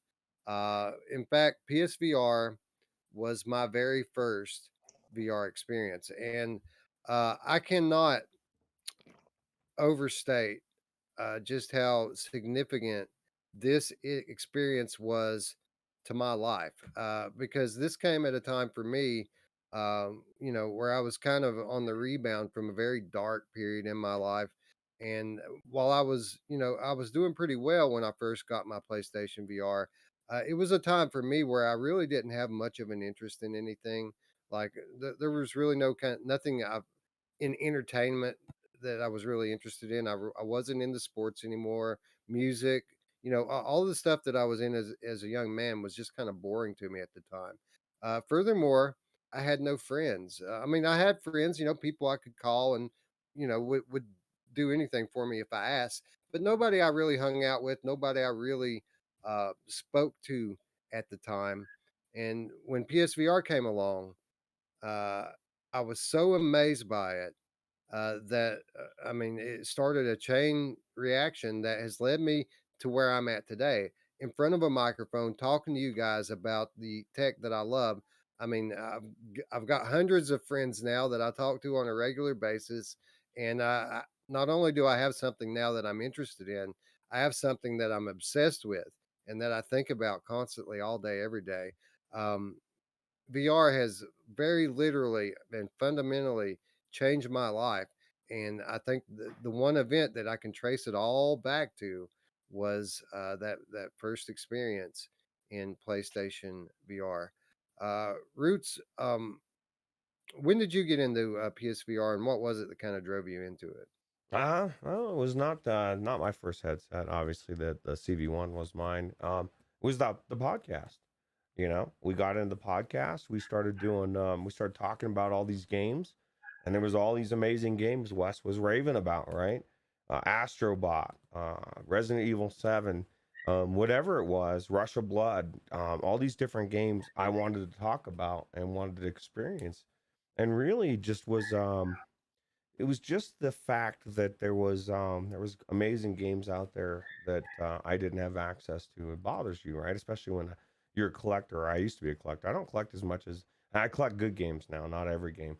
But so that was kind of the thing. And I guess for me, my one takeaway moment, PlayStation VR wise, I'm not a big horror fan person, and I don't really consider myself getting affected by horror. I'm not going to play a flat game and be like, oh my God, this is creepy.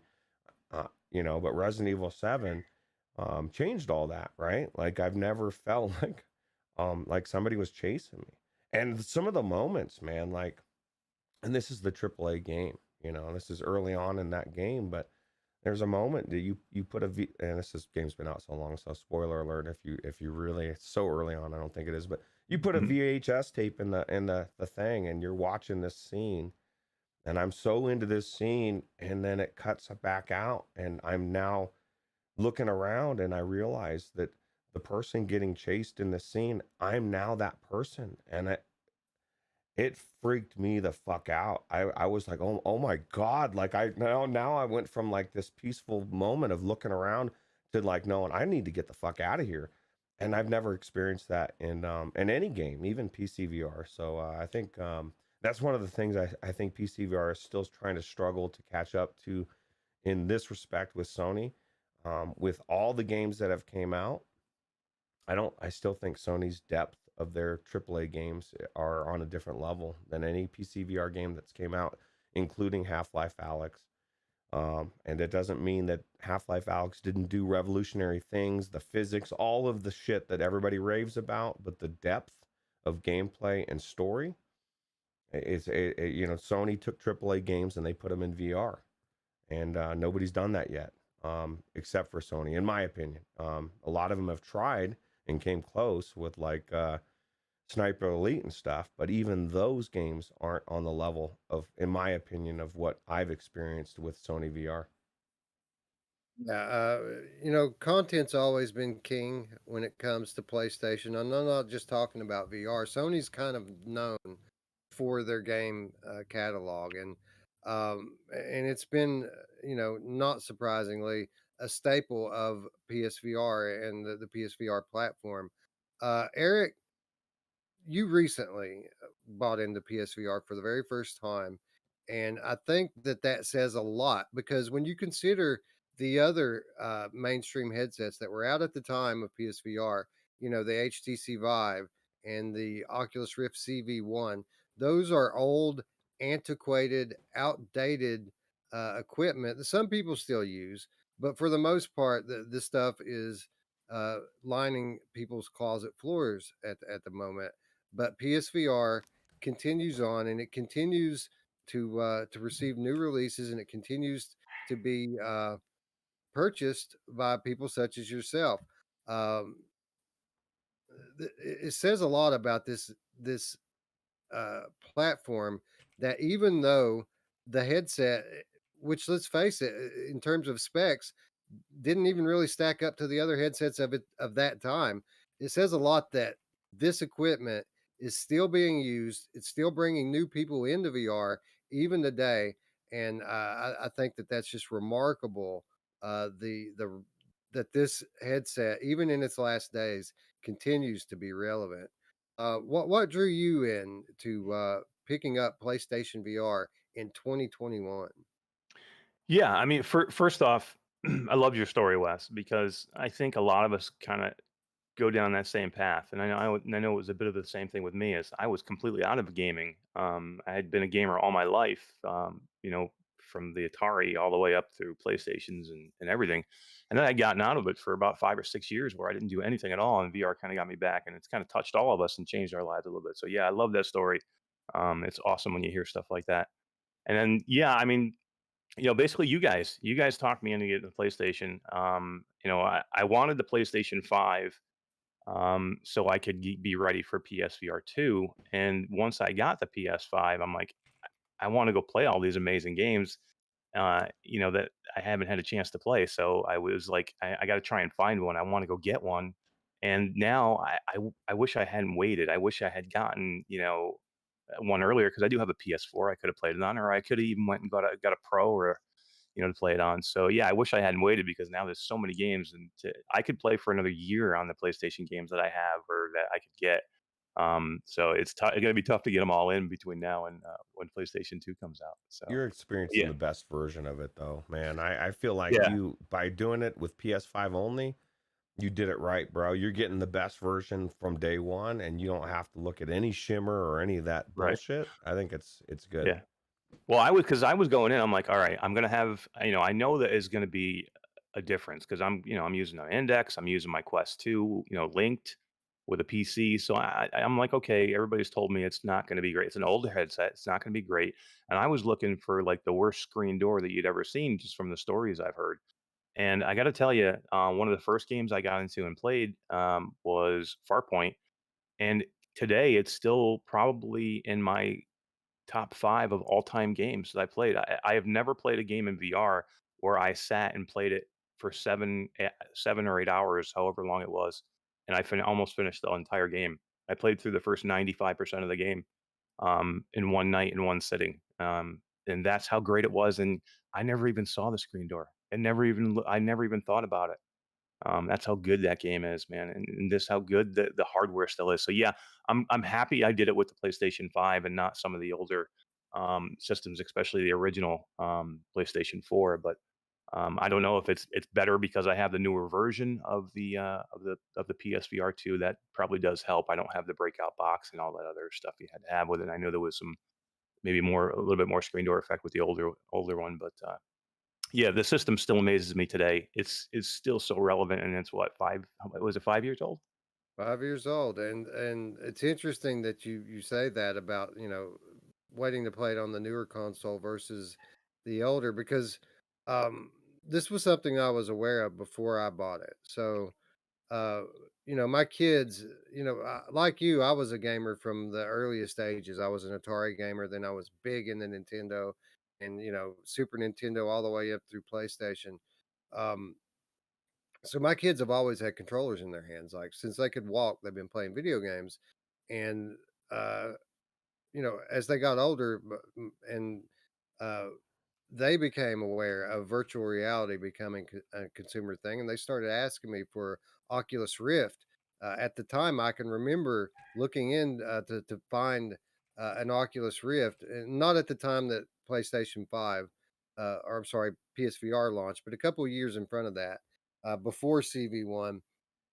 I remember it was thousands of dollars. I mean, it was like $1,000 for like the development kit plus whatever it had with it, and then you had to have the computer to play it on. So when PSVR finally did launch, I was going to get it just because this is something that in my younger days I had always fantasized about being able to try out VR. My kids wanted VR, and I knew this was something that was going to be somewhat affordable. Now, I'm not a rich guy, so like I wasn't able to buy it all at once. So right after the PlayStation VR launched, I bought my PlayStation 4. I got it for Christmas. The plan was get PlayStation 4 for Christmas, and it was the OG Slim PS4. Get the Slim PS4 for Christmas, and by the next Christmas, we could get the VR headset. So some time passes by. I get my PS4. I play a couple of games on it. I played The Last of Us, which was amazing. I played BioShock, which was amazing. So, by the time that next summer rolls around, I'm ready now. I'm ready to get my VR, but we still have another half a year before Christmas gets here. So I start watching YouTube, right? I start watching Without Parole, start watching PSVR Frank, I start watching Gamer Tag, and my wife starts watching it with me, and we get to the point where we really want to try this thing out now, right? We really want to try it out now. So the thing, we end up catching it on a sale in July, and the idea is we'll catch it on sale now. We'll hold it till Christmas, and then we'll open it at Christmas. Mm. not Well, not happening. right. Well, the more of Frank we watch, the more our anticipation grows, and then it dawns upon us: what if the thing don't work? Sign of its return window in December, we need to find out and make sure the thing works, right? So in early October, we open it and we try it out, and it is a profound, mind blowing experience. So the reason why I'm bringing it up here to tie into your comment about glad that you waited until you had a better console to play it on. What ended up happening for me is we opened this thing in October. We never put it back in its box. Time Christmas rolls around, we need Christmas gift, right? I end up getting a PS4 Pro for Christmas because we opened up the PSVR in the summertime. So and that was a pretty big upgrade as well. By March and June or May and June of the next year, I had built a PC and had an Oculus Rift. I mean, it snowballed for me really quickly after I first tried on my PSVR. It's amazing how much money you can start finding, and when you get when it, you for me, I get a fire under me, and that's like, okay, I get, I'm doing this right, and that's how I got all this equipment for the stream, right? It was just like boom, boom, boom, boom, boom, boom, boom. You just start to get it in your mind, and just being able to be in a position to where you can get, like you said, snowball, and Actually, that's good. That's cool. What was really big for me is that the wife got into it too. Like she was Mhm. watching the videos with me. Her anticipation level grew as well, and then she tried it as well. And it was funny. And this really says it all about PSVR or VR in general. She was deathly sensitive to the VR sickness when she first tried it on, but she loved it anyway. She couldn't play for 5 minutes. Like she would play for 5 minutes, go and vomit her whole stomach out into the toilet, and the next day she would be right back in there again playing it again. That's how good it was, and how what a big impact it had on our household. She's Yeah, diehard. I love that. That's it's how awesome. good of a wife you have too, bro. Like, you know what I mean? Because she saw that it was so important to you as well. She was gonna make it work, I think. And I think all of it together, and it's proof positive that you can overcome the sickness, right? You just have to want to, and just not decide that I just get sick. You know, VR, I just get Uh, sick. Well, it's proof positive that you can get over it. Like, all you got to do is get in there for a few minutes each day, and you quickly improve. And she don't play VR every day anymore. She doesn't. I mean, a lot of times the weeks go by without her playing it, but she's got her legs now, and she doesn't get sick anymore. Even if she takes like a month off, she's not going to get sick when she goes into VR, because after you hit that switch, you're good, and you're good forever. It's like getting your booster shot. Once you get it, you're good. And Yeah. That's not necessarily true though. you You might need another booster. might 10 boosters. But right, right, you right. know, the No, thing. no, I was talking about real vaccines. No, Oh, oh, you're right. Then. Well, I'll tell you what. This is the thing, man. It's exactly it. It's just about getting over that hump, and the main thing is your body is telling your mind something. You know, there's two conflicting things, right? Once your mind realizes, okay, this is what's happening, it just doesn't happen anymore. So, like, you're right. Paradise Decay says it's the Frank show. What? And it's interesting that he says that, because it's actually because of Frank that I found PD. I mentioned that I very quickly built my PC and got my Rift, early in the next year. And I was, at that time, I was leaning on Frank for all of my VR info. I would just, if I had a question, I'd ask Frank. But Frank was more of a PSVR guy. So, I remember right around the time that I finally got my Rift, I had built my computer and I got my Rift. I asked Frank, what should I buy? There was a big sale. I think it was the Oculus summer sale or something, and needed to know what I should pick up. And he said, "Oh, I really don't know, but you should check out my guy PD here. Uh, he's kind of the PC VR guy, and that's how I found PD." Yeah, that's crazy, huh? Man, it's such Nice. a cool, tight knit community. It's awesome. Yeah.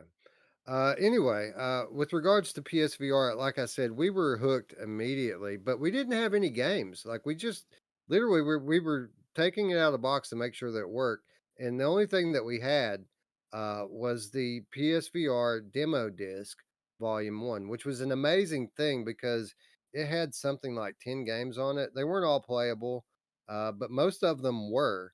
Uh, and the and I played the crap out of that demo disc. And after playing that for about a week, we finally picked some games up for it. But it was a very profound experience for me, the first time in. And I mentioned that some of the earliest demos that I played was Rush of Blood and Here They Lie, but those weren't the first. I think the first demo I tried was something called Kitchen. Uh, does anyone here, guys? Do you know what Kitchen is? I do not. I've never played the Boy. game Kitchen. Sounds intriguing though. Me neither. Anyone in the chat remember what Kitchen is? This is what really sold me on VR and blew me away. And as they type it in, I'll just tell you guys what the answer is. Kitchen is an early demo made by Capcom to promote Resident Evil 7. And it's not a clip of the game, it's something that they made in that engine with those characters and those environments to sell people on VR. And you wake up uh, in a chair, you're sitting in a kitchen chair, bound and gagged. with a camera on a tripod pointing right in your face. And I don't want to spoil it for anyone who might want to go try it, but it made quite an impression on me. We'll just say that. That was my first VR experience, the first thing I played. From there, I went into Rush of Blood, which was it's the second level. The entire second level of Rush of Blood is on that disc. And then I played Here They Lie, and it was one of the later chapters in Here They Lie is on that demo disc. It wasn't even like an early one. It was one of the later ones. And by the time I got through those three horror titles, I mean, again, it changed me. Like I, for the first time in like 5, 6, 7 years, there was an entertainment product that I was deeply interested in and obsessed with. It was really a profound experience for me. Other things on that demo disc include Gran Turismo, or no, Drive Club. Drive Club was on that, I think, and Res Infinite. There was a level of Res on it that was crazy.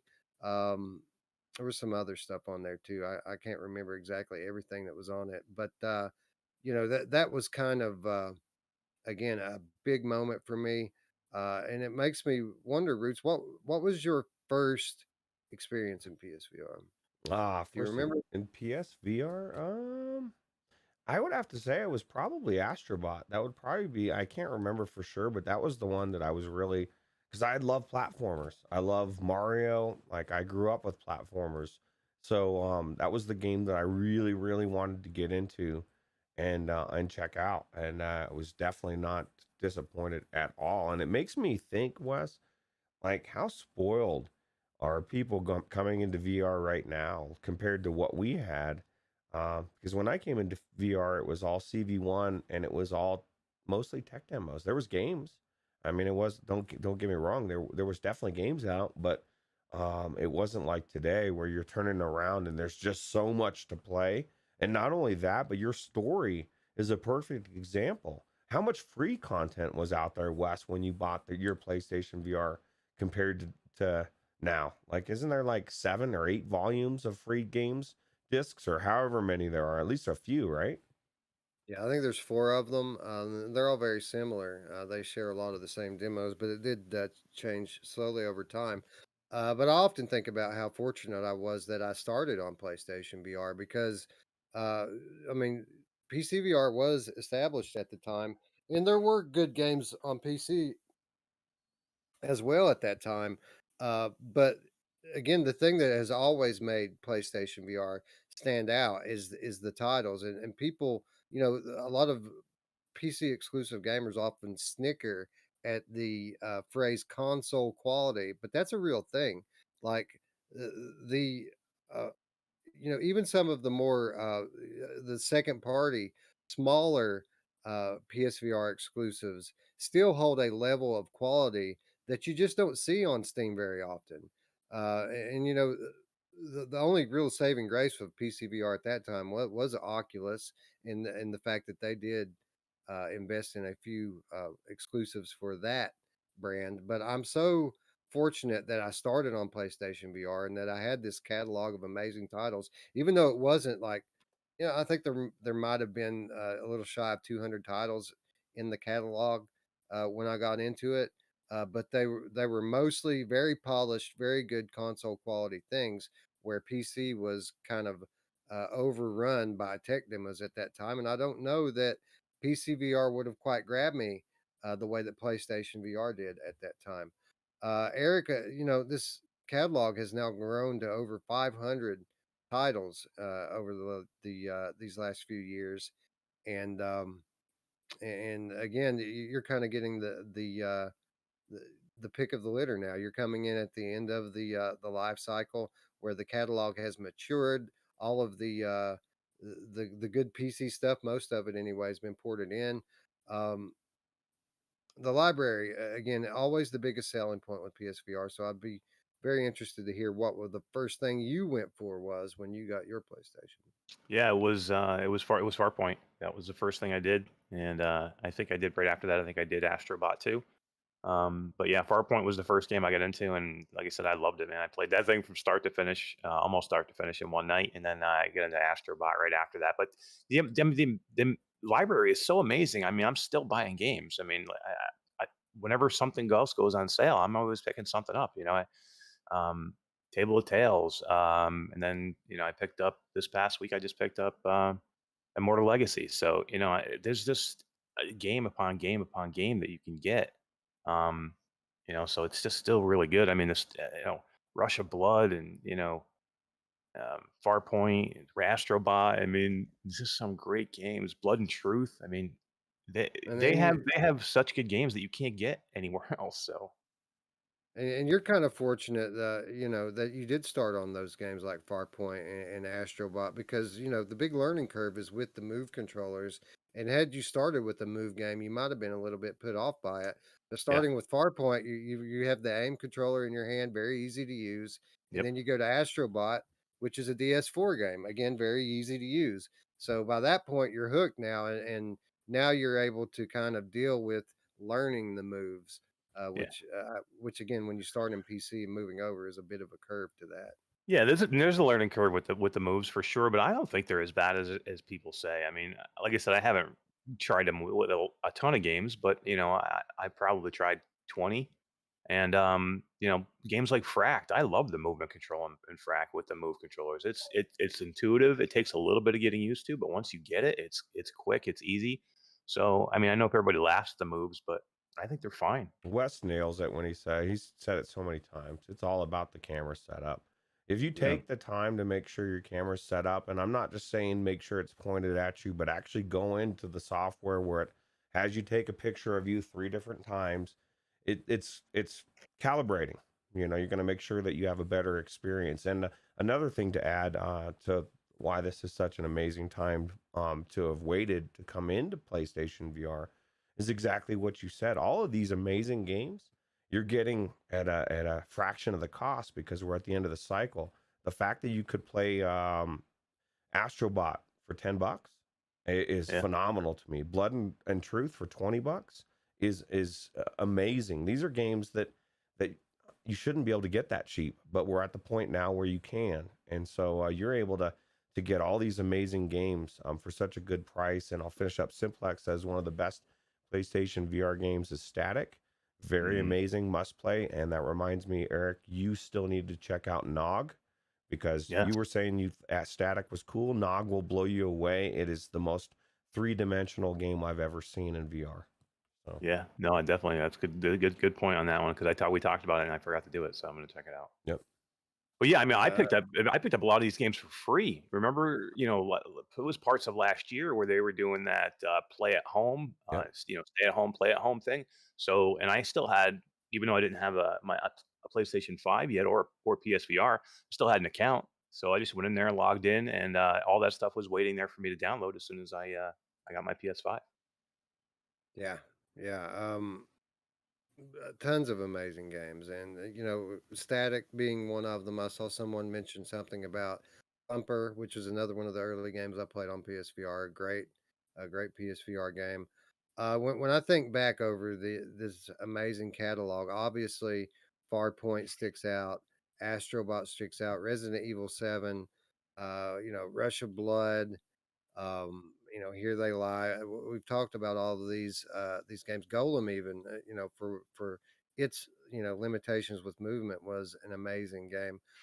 Roots, when you look back over the 500 plus game catalog of PlayStation VR, and you think about the cream of the crop, what sticks out in your mind? Just everything you just named. Farpoint, like Eric said, was the one game that the cutscenes I was actually bummed out when they were over every time because I was so invested in the story that I finished it within a couple days, right? All the AAA titles, but even games like the ones that I've just recently gone into, like Russia or Arashi, and then what was that other one? Like you Frack Iron Man. and Iron Man, Frack. All these games were the reasons why I wanted to get my PlayStation VR back and go back into them, and I wasn't disappointed in any of them. So Yeah, Simplex says I have a small backlog of PSVR games. Inpatient, Mm, Erasine, Golem, and Ghost Giant. I highly recommend if you're going to play Golem to pick up a PS Move navigation controller. You're going to want that thumbstick, man, because that head-based leaning locomotion, you have to constantly recalibrate it, and it's a pain in the ass. It would be cool if it weren't for the recalibration, but you can pick one of those controllers up for like $2, and now you got a thumbstick with your Move controller, and everything's cool. Yeah. Um, Eric, highlights in your short time in the PSVR library? Blood and Truth is amazing. Freaking love that game. Again, Farpoint is still press. Probably it's definitely in my top 5. If I have to sit down and think, I'm not sure where, but I put it up there. I love that game. Um, the aim controller, I thought was a gimmick, and you get that thing in your hands. It looks goofy, so when you look at, you know what I mean. I was like, all right, this thing is nothing great, but man, it's so intuitive when you play it. I wish they had more stuff for it, and I hope they do something like it for the PlayStation VR 2. That's a highlight for me. Uh, Probably, Astrobot was such a cool game, man. I love that game. I want to see an Astrobot 2 for PlayStation VR 2. But yeah, those are some of the biggest highlights for me. I think that's a given. I think Astrobot 2 is a 100% coming, and I hope that we one day see a sequel to Farpoint and a sequel to the Yeah, aim controller, because what you said is true. You know, a lot of people say gunstock, gunstock, gunstock, but it's not even remotely the same thing. it's Uh, not. the console quality experience, right? When you have a specific peripheral that's made for this one function, I mean, there's no learning curve to it. I mean, the only thing you have to learn how to do is recalibrate from time to time when the thing starts to drift. But besides that, I mean, night and day difference versus a gun stock. I don't see Yeah, how I they mean, don't do it. How do you yeah. not? Hopefully, It was so successful. How do they not bring out another version of the aim controller? I'd be shocked. yeah. Maybe they can even do something where you snap the orb controllers into something like that, where it becomes part of it. Not like a gun stock where you have magnets where you got to take it off, but you put them in, they stay permanently into that type of controller, But something that like was that. like the main draw. Like when a game, any game, PlayStation VR said it had aim controller support, people freaked out and supported it, right? So Yeah. how do you not like I can imagine the conversation of somebody saying, "Okay, we need to scrap this controller." And that somebody's like, "Dude, like we've made so much money on this thing. Why would we not make another one?" You know what I mean? Like we can discuss whether it maybe it does change on how it is. Maybe it is a gun stock type with the controllers other, but there will be a controller. I would say that I would be surprised if it's not in the same similar form and fashion because people loved it so much, myself included. It was superior in a lot of ways than even PCVR in certain games with that gun in your hands. You lean towards it. I'm gonna get a PlayStation VR or PC. Well, shit, I got the aim. I'm getting the aim version, right? That discussion wouldn't happen unless it was amazing, right? So Yeah, Mm, yeah, and that kind of leads us into the final thing I wanted to touch on before we move on from PlayStation VR, and that is expectations as we move into the next generation of PlayStation VR. You mentioned, having some kind of sequel to the aim controller, which I think is kind of a must. I mean, that thing was criminally under supported in the current generation, but everyone who's used it will tell you how amazing it is, and whether it be its own thing or something that the controllers snap into. I'm very encouraged to hear that First Contact Entertainment, the developer behind Firewall Zero Hour, is now working on a quote AAA next gen title, which leads me to think that maybe they're going to do a sequel to Firewall, which leads me to think mm. that maybe there's going to be a sequel to the AIM controller. Um, Eric, you know, what are your expectations as we move into this next year and as we move into the next generation for console based VR? Yeah, so my expectations are definitely to see these hybrid games. I think this is going to be amazing. You're going to see games coming out for both flat and for VR, which is great. We're going to see some of the best titles that you can find that will be coming at the same time. They're gonna launch them for flat. They're going to launch them for VR. You're going to have amazing experiences in these AAA titles. And I think the headset itself is going to be revolutionary. And I think a lot of people are going to be chasing Sony for a little while. I think Dave on Wednesday's show kind of said it all with the headset. The thing is going to shake your face, Yeah, right. man. That's Oh true. yeah. Come on.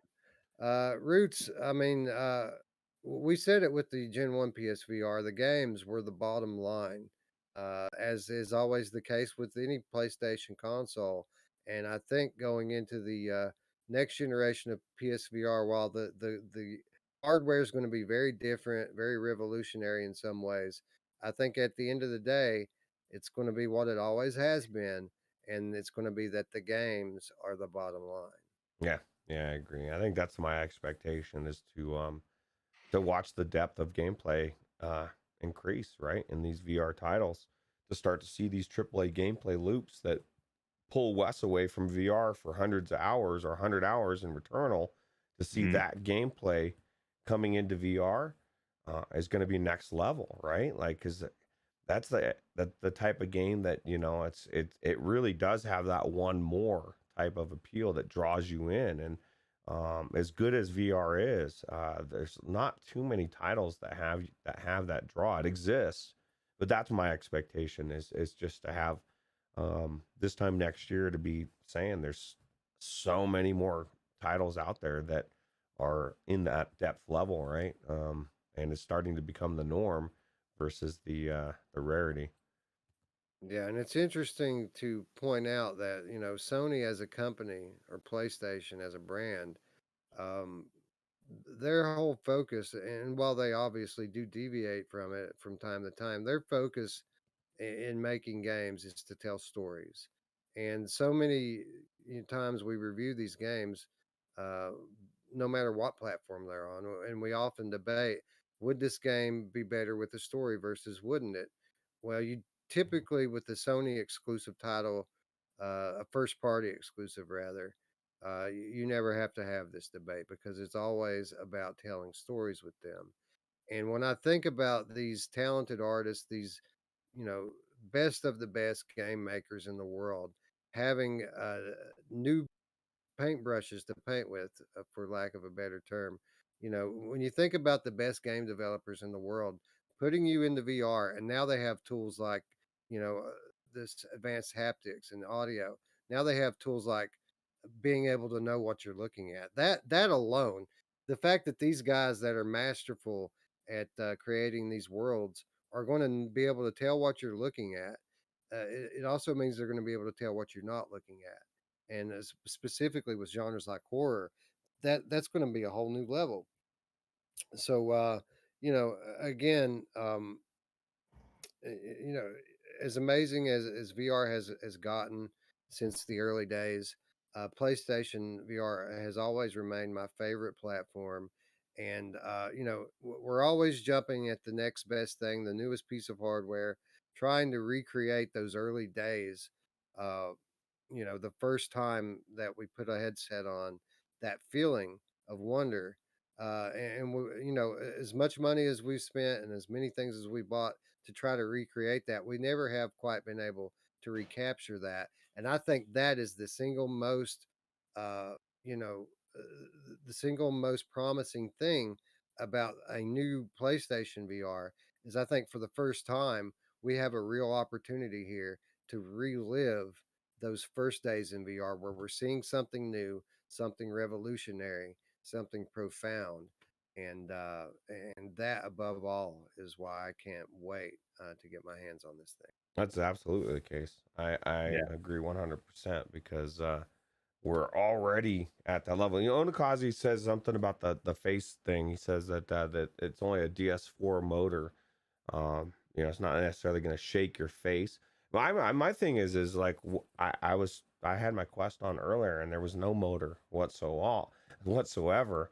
It's not going to be the Dual Sense, but it'll be the equivalent of the PS4 controller. But everything you just listed, the same reason why I'm blown away from the PS5 console is why I'm guaranteeing that it's going to blow people away in VR. Like if you're blowing me away with those features that are flat, and you're telling me those same features are now going to be in VR, and they're involving audio, which is such a huge part of VR, and they're involving haptics on my controller, which is such a big part of VR, and the loading times of all the things, which again, the all of these things add immersion, right?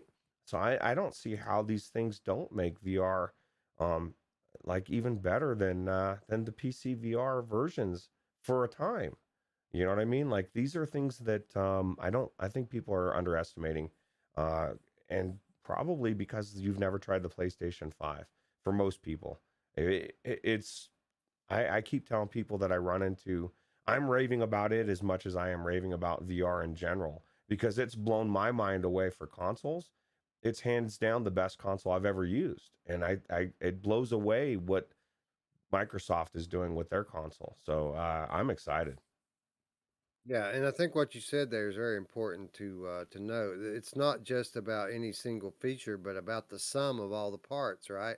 So, I mean, sure, it's probably just a regular DS4 motor in the headset, but we're talking about a headset, not the controller. We're talking about headset vibration.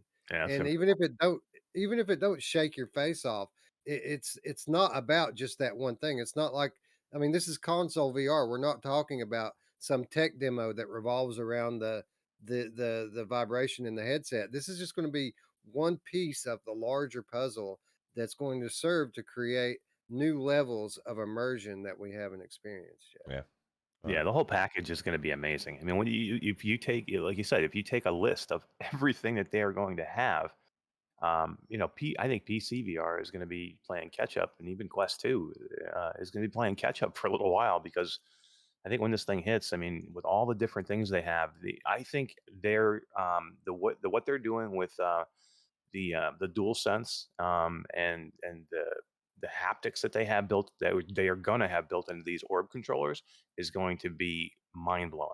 Can't wait. Daniel Kaz a couple times in the chat has said Sony should sell these to PS5 owners only. Scalpers don't buy software. Yeah, I got to agree with that, especially if there's like limited, if there's limited supply.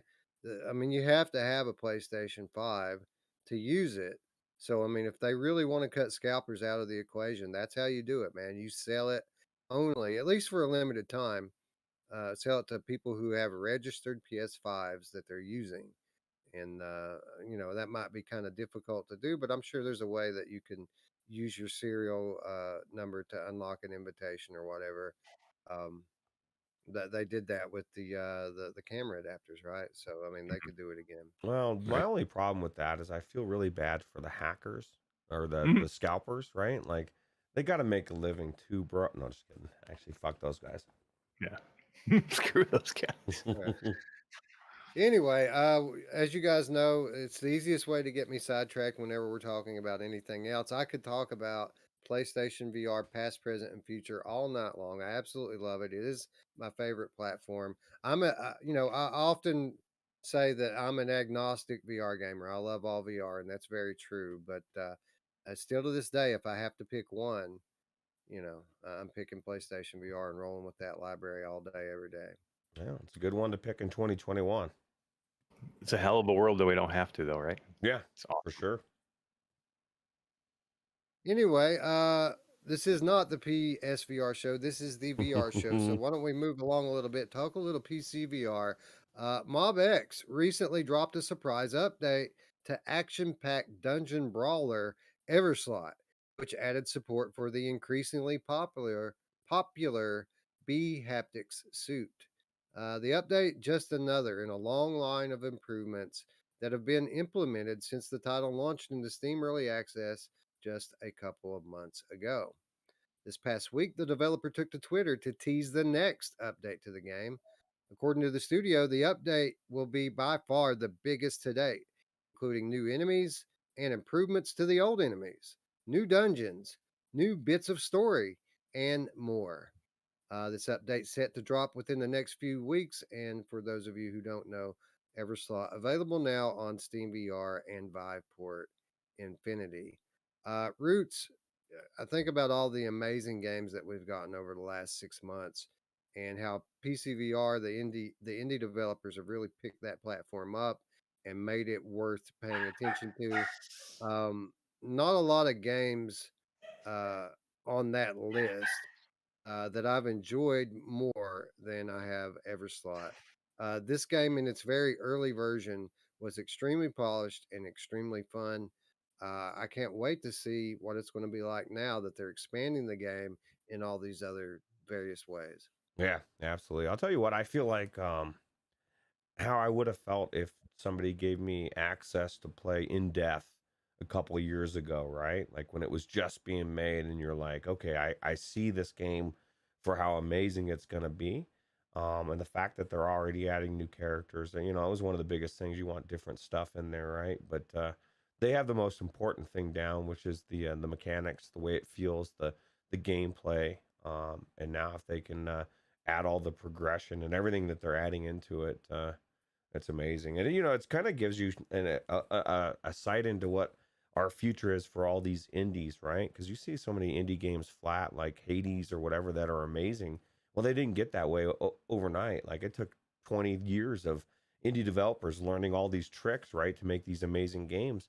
And that's happening in VR, but it's also happening at a time when this new Unreal Engine is coming out. And that's when I think we're going to see things jump to the next level, on a level that I don't even think I'm ready to see, right? Because the tools that these developers have at their fingertips now are just amazing.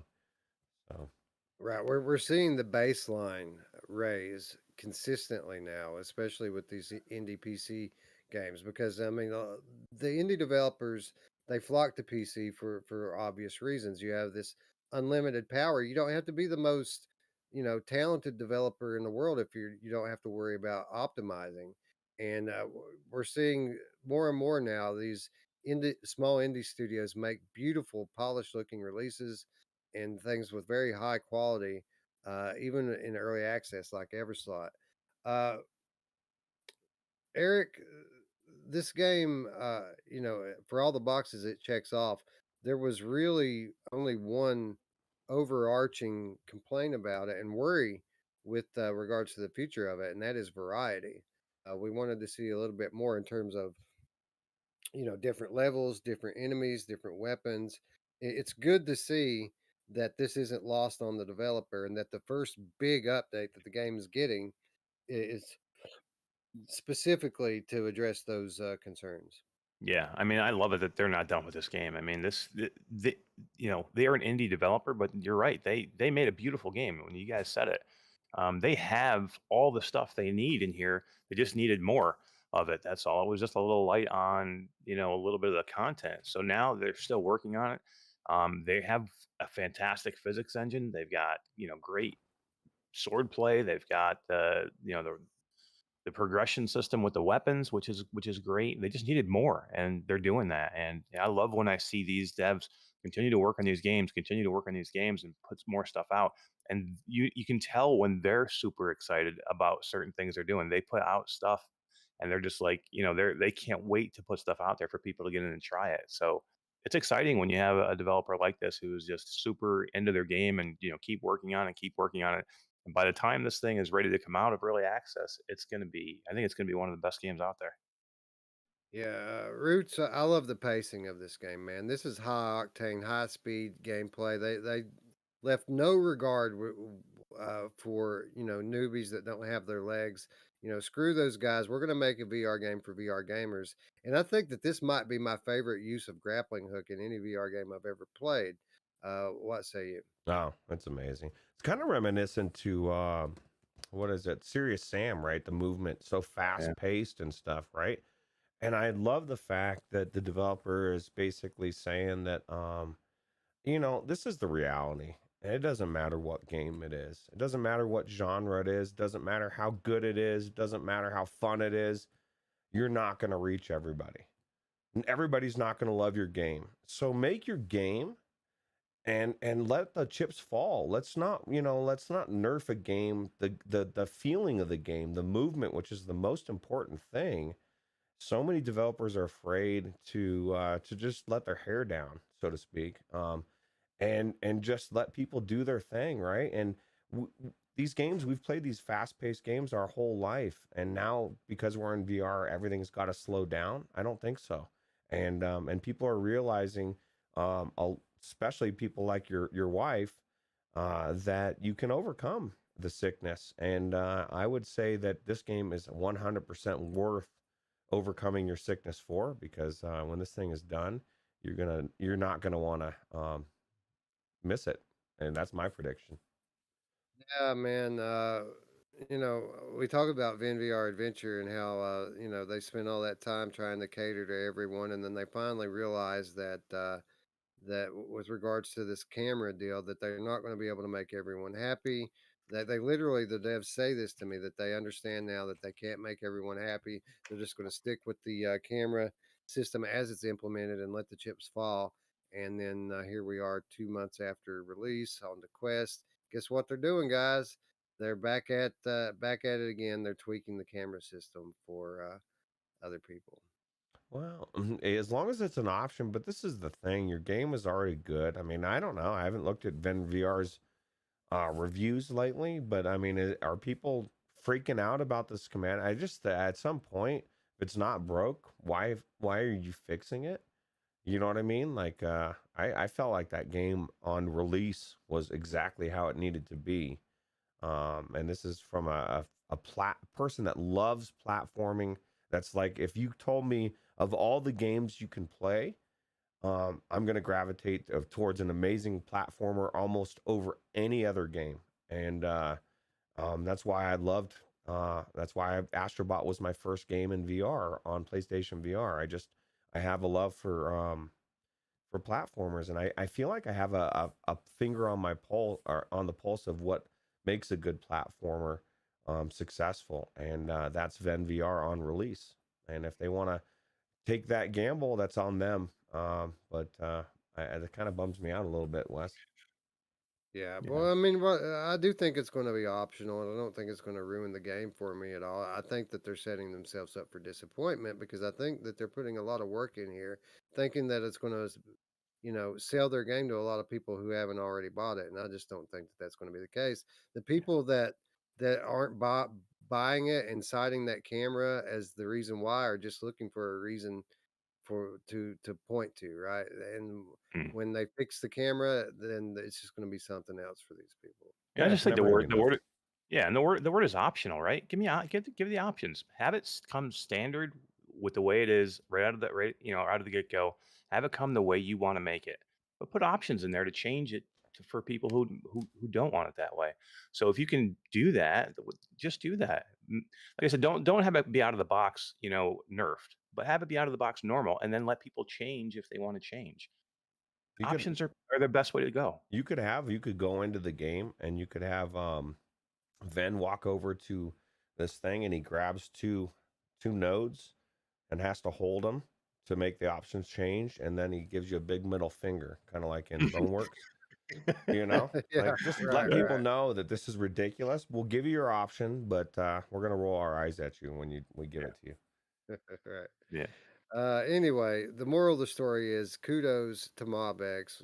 Way to recognize who your audience is and stay in your own lane. So I appreciate that very much. Yeah. Eric, last word on Everslaught. How amazing is it that this pretty much brand new game, an amazing game at that, still in early access and already available with Viveport Infinity.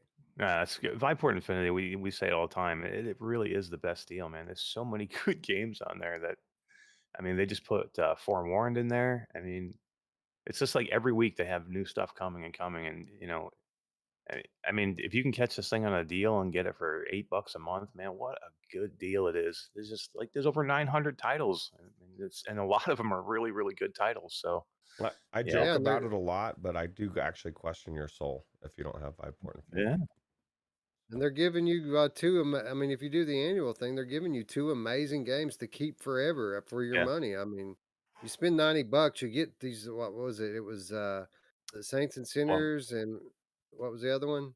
Saints and Sinners, and I don't remember what the other one. I know Bossy you got Wash. Arizona. Yeah, right. I know you get Arizona Sunshine if you're a monthly. But yeah, I But the don't point remember what. is that I mean, the difference between the cost of those games and the cost that you're paying is about this much, and you get a year of Infinity. It's like $90. I mean, it's a stupid deal right now. Yeah. Yeah. And when we do our best of Viveport Infinities or hell, Steam or any of these, a lot of these games are going to be there. And so you get to actually, that was one of the my favorite parts of doing those episodes is trying out these funky games, bro. Mm. You know what I mean? Like it's one thing to talk about how ridiculous they are, but to actually go into Tornuffalo and try Taco to, Face. to dodge some wolf buffalo stuff. I don't know why I said wolf, but Mm. yeah, it's crazy. Space Cats Anyway, with lasers. exactly. Anyway, big update coming to Everslaught soon. Keep your eye out on that, and again, hit the bell and the button if you want to stay up with what we think about it when it drops in the next few weeks. Yep. A game that we're going to be trying out a little bit sooner than that, though. Hellroad VR just launched into full release on Steam this past week, bringing with it a bevy of content updates and improvements. Now, we have followed the development of this game throughout the history of our channel, and we've seen what was originally a very fun indie game grow into a very polished, high octane zombie shredding experience. The launch of the game sees the introduction of a deluxe edition which will be given for free to all of those who bought the game in early access. The deluxe edition brings with it 2 new skins, 3 new soundtracks, and a new gun. To celebrate the season, Travel Lab has also reworked the game's Halloween mode, which allows players to slaughter pumpkin headed zombies in a very dark and anxious environment. Last but not least, the final level, Epitaph, is finally available. This final level takes place in a church, and you go there looking for Irene. Tune in this Wednesday to hear our impressions of the game's final versions and to learn how you can win a copy of the game for yourself. Hellroad currently available on Steam with a launch discount, which brings the cost down to only $13 right now. It's almost like Steam's giving it away. That's a steal, dude. This game was worth the Yeah. cost. I really enjoyed this game, and there's nothing like it, right? And it looks so much even more polished than it was when we played through it. I think it's been 6 months, right? Yeah, we're longer. I mean, we've Yeah. had this game in our library for some time, and I know for a fact that there's at least 3 more levels in it now than there was then. Yeah. Well, it's definitely cool, man. Somebody in Yeah, the I'm Have you looking chat tried? forward. was saying it was amazing. Earlier in the chat, they were saying this game is legit amazing. I can't remember who it was, but it was early on. The first thing they said when they came in the stream was how good this game was. Yeah, it's great. Eric, have you had a chance to try this one yet? I haven't. I'm gonna jump in there tomorrow and check it out. So I'm looking forward to getting some good time in there. But yeah, I know you guys talked about it quite a bit, and I have it in my library as well because I picked it up when you guys were talking about it. So yeah, I've been looking forward to trying. I just haven't had a chance to do so, but can't wait now. That's why I love doing the Wednesday show, man. I get to play stuff that I haven't had a chance to play in a while. It kind of makes you play these things, right? Yeah, guys, did you know Joe's here? Joe's here. What's up? And Joe is off this weekend, and he loves us. We love you too, Joe. No, he didn't say Ruuts, so he only loves you too. Oh That's all right. I yeah. still What's up? love you, Joe. What's up, Yeah, he said he loves Mash and Eric. He said Joe? Wes Mash Eric. Yeah, yeah. Anyway, this is a great game. This was a great game the moment it launched into early access. It was very polished at that time, and we covered it back then, and it was amazing. So I'm very much looking forward to jumping back in this week because I really haven't played it much since those early days. I have played it a couple of times. I jump into it from time to time just to see the updates, but I haven't put any real time into it since we initially covered it all those months ago. So I'm looking forward to checking this out. I'm looking forward to checking out this Halloween update. I'm looking forward to seeing the new levels. If I get there, guys, this is not an easy game at all. It is not. It is not easy, but it's actually very satisfying, right? Who doesn't want to get zombies with a spear and drag them along? You know, you can get like several of them on there. It's pretty cool. pumpkin F heads. those dogs. F those dogs, man. I hate those dogs. Yeah, absolutely. Just a little tip, Eric, to save you a little trouble at first. The way these levels are structured is you drive, you race through the level, and then you get to the end, and then there's like a wave based finish to the level. But it's a timed thing. Like you have to make it through the whole thing by a certain point on the clock. So you can't dilly dally through the level. You got to make sure that you make it to the final wave based thing uh, with enough time to finish it. And they're fairly lengthy things. So don't let yourself get too bogged down with killing every zombie on your way through. I gotcha. You want to go. This is fast paced game, and Is that's there what I love about it, man. The driving is it's head mount HMD based, so uh, you're leaning. It's gonna play like Runner is going to play, oh, I can't wait uh, for a runner, man. and and that frees up your hands to do the fighting while you're steering with your head. Is So there like a leaderboard, score-based leaderboard or anything like that? Or is it just there are. I'm pretty sure there are leaderboards. Yes, there oh, are. hell yeah. That's up my alley. I love that shit. And there's progression. There's bike progression. There's weapon progression. You get money as you run through these tracks, and you use that money to buy upgrades. Joe Rock wants to know if it would run on a RX 580, which I don't know what the equivalent is to on NVIDIA, but as far as I remember, it wasn't like it was really demanding game. I think it should run, if you can run VR, it should run on there, I would think. Yeah, I would think so. I don't think you'd have any trouble playing this on a 580. A 580 is it's 1060? no, it's better than a 1060. It's Okay. it's like a 1070 Ti, 1080, Okay. something He like says he that. plays Alex, no problem. If you can play Alex, no problem, you'll play this, no Yeah. problem. Absolutely. Yeah, you should be able to handle this. No, this game's been on the store for a while now, so you should be able to handle it. And again, I've got 2 keys to give away this Wednesday, so you guys be sure to tune in, hit the bell and the button if you haven't already. We'll do it like we always do. You don't have to be there live necessarily to win, but we might give away one live and do one in a drawing. I'm not quite sure yet, but anyway, you you might want to show up live. We can't really fault people for not showing up live at 1 o'clock in the morning. No, Mhm. no, and everybody's got their schedule, and we'd love to be live, but watching in general is good. My prediction, Mash, and this is I'm crossing fingers because he really needs new games. I want Dylan. If you're out there, Dylan from Mash's Quest 2 group, you need Yeah. to come and put your name in the hat because if you don't win this game, I'm gonna feel really bad for you because you've only won like 5 or 6 in the last week or two. So, I mean, literally, he wins every week, right? But he's there every week. So, Yes. again, go to Mash's group, Oculus Quest 2. It's in the link below, giving away games all the time.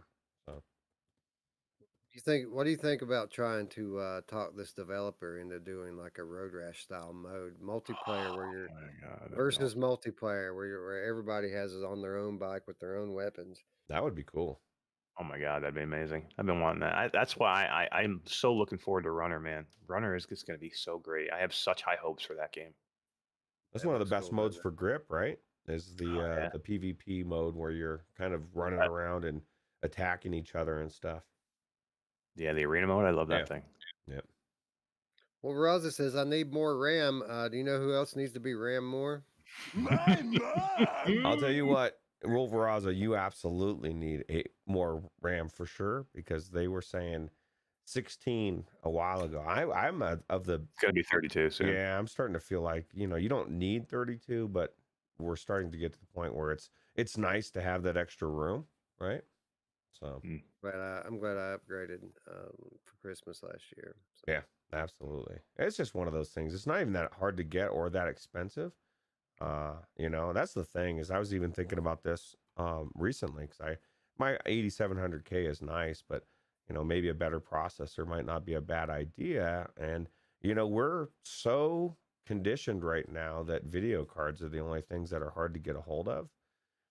There's nothing saying a month or two from now you go to get a new processor and you're in the same boat as the video cards. We don't know. Like so there's so They, much up in the air.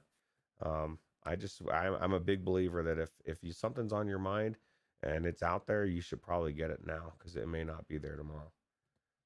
Interestingly, processors have kind of stayed at right around the same price point during my entire tenure in PC, while graphics cards and RAM prices have fluctuated greatly.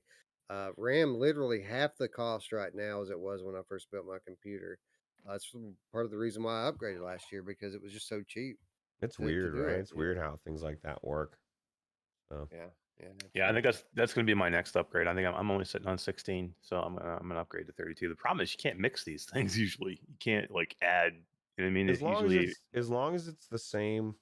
right. There's a lot of misconceptions. Like everybody thinks it's like I upgraded with it. I think I've got like an odd amount, like 48 or something. People are like, ooh, you can't do that. Well, everything I looked into said you can, and it runs great. So, but if you have the wrong ones that aren't that that conflict, you can run into some big issues.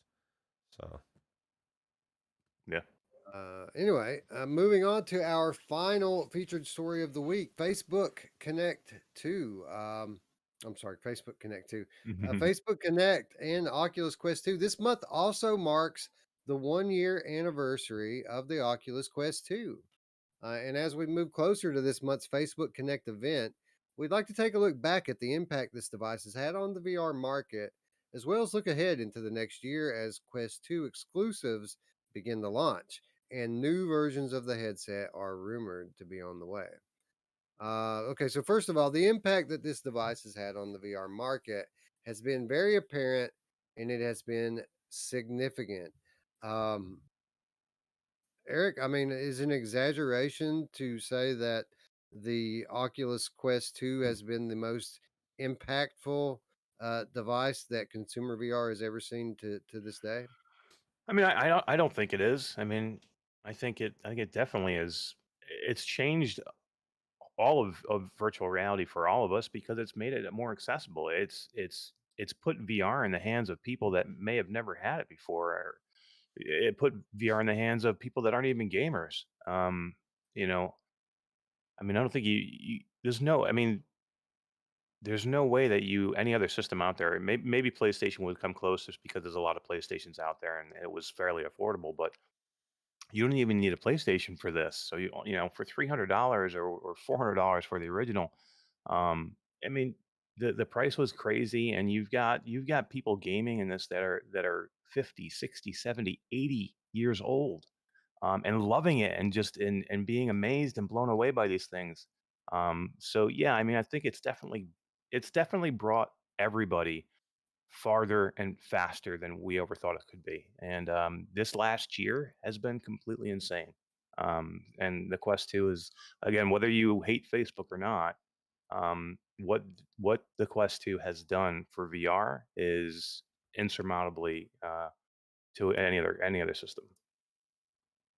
Roots, the original Oculus Quest releases, and we all start envisioning what standalone might be for VR. But with supply issues, it never quite reached what we had thought that it might during that first year of the Oculus Quest.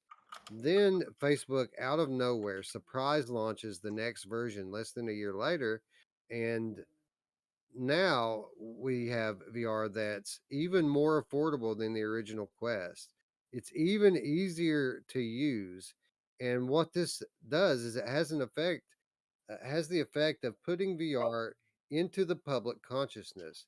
VR all of a sudden becomes something that not only is the public aware of, but the public wants. And ultimately, this leads to the most significant thing that it has affected. It has enabled VR developers, to make a living making VR games.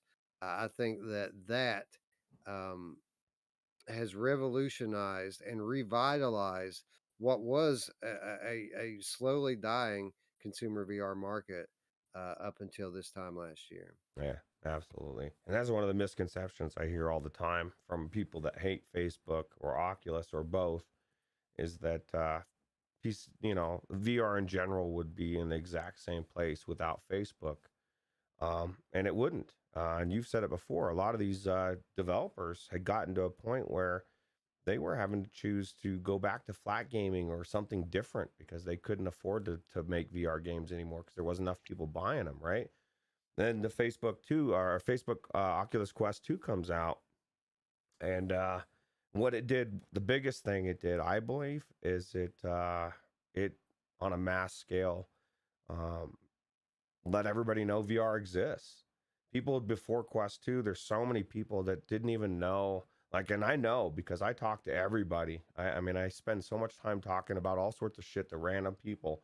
And one of the things I like to throw up is what their thoughts are on the Quest or what their thoughts are on VR.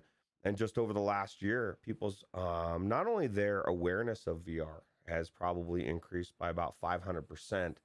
I can't tell you how many times I go into people's houses and I start to ask them, "What are your thoughts on VR? Do you have, have you thought about a Quest 2?" And then I look and there's a Quest 2 sitting right there because they're already in there.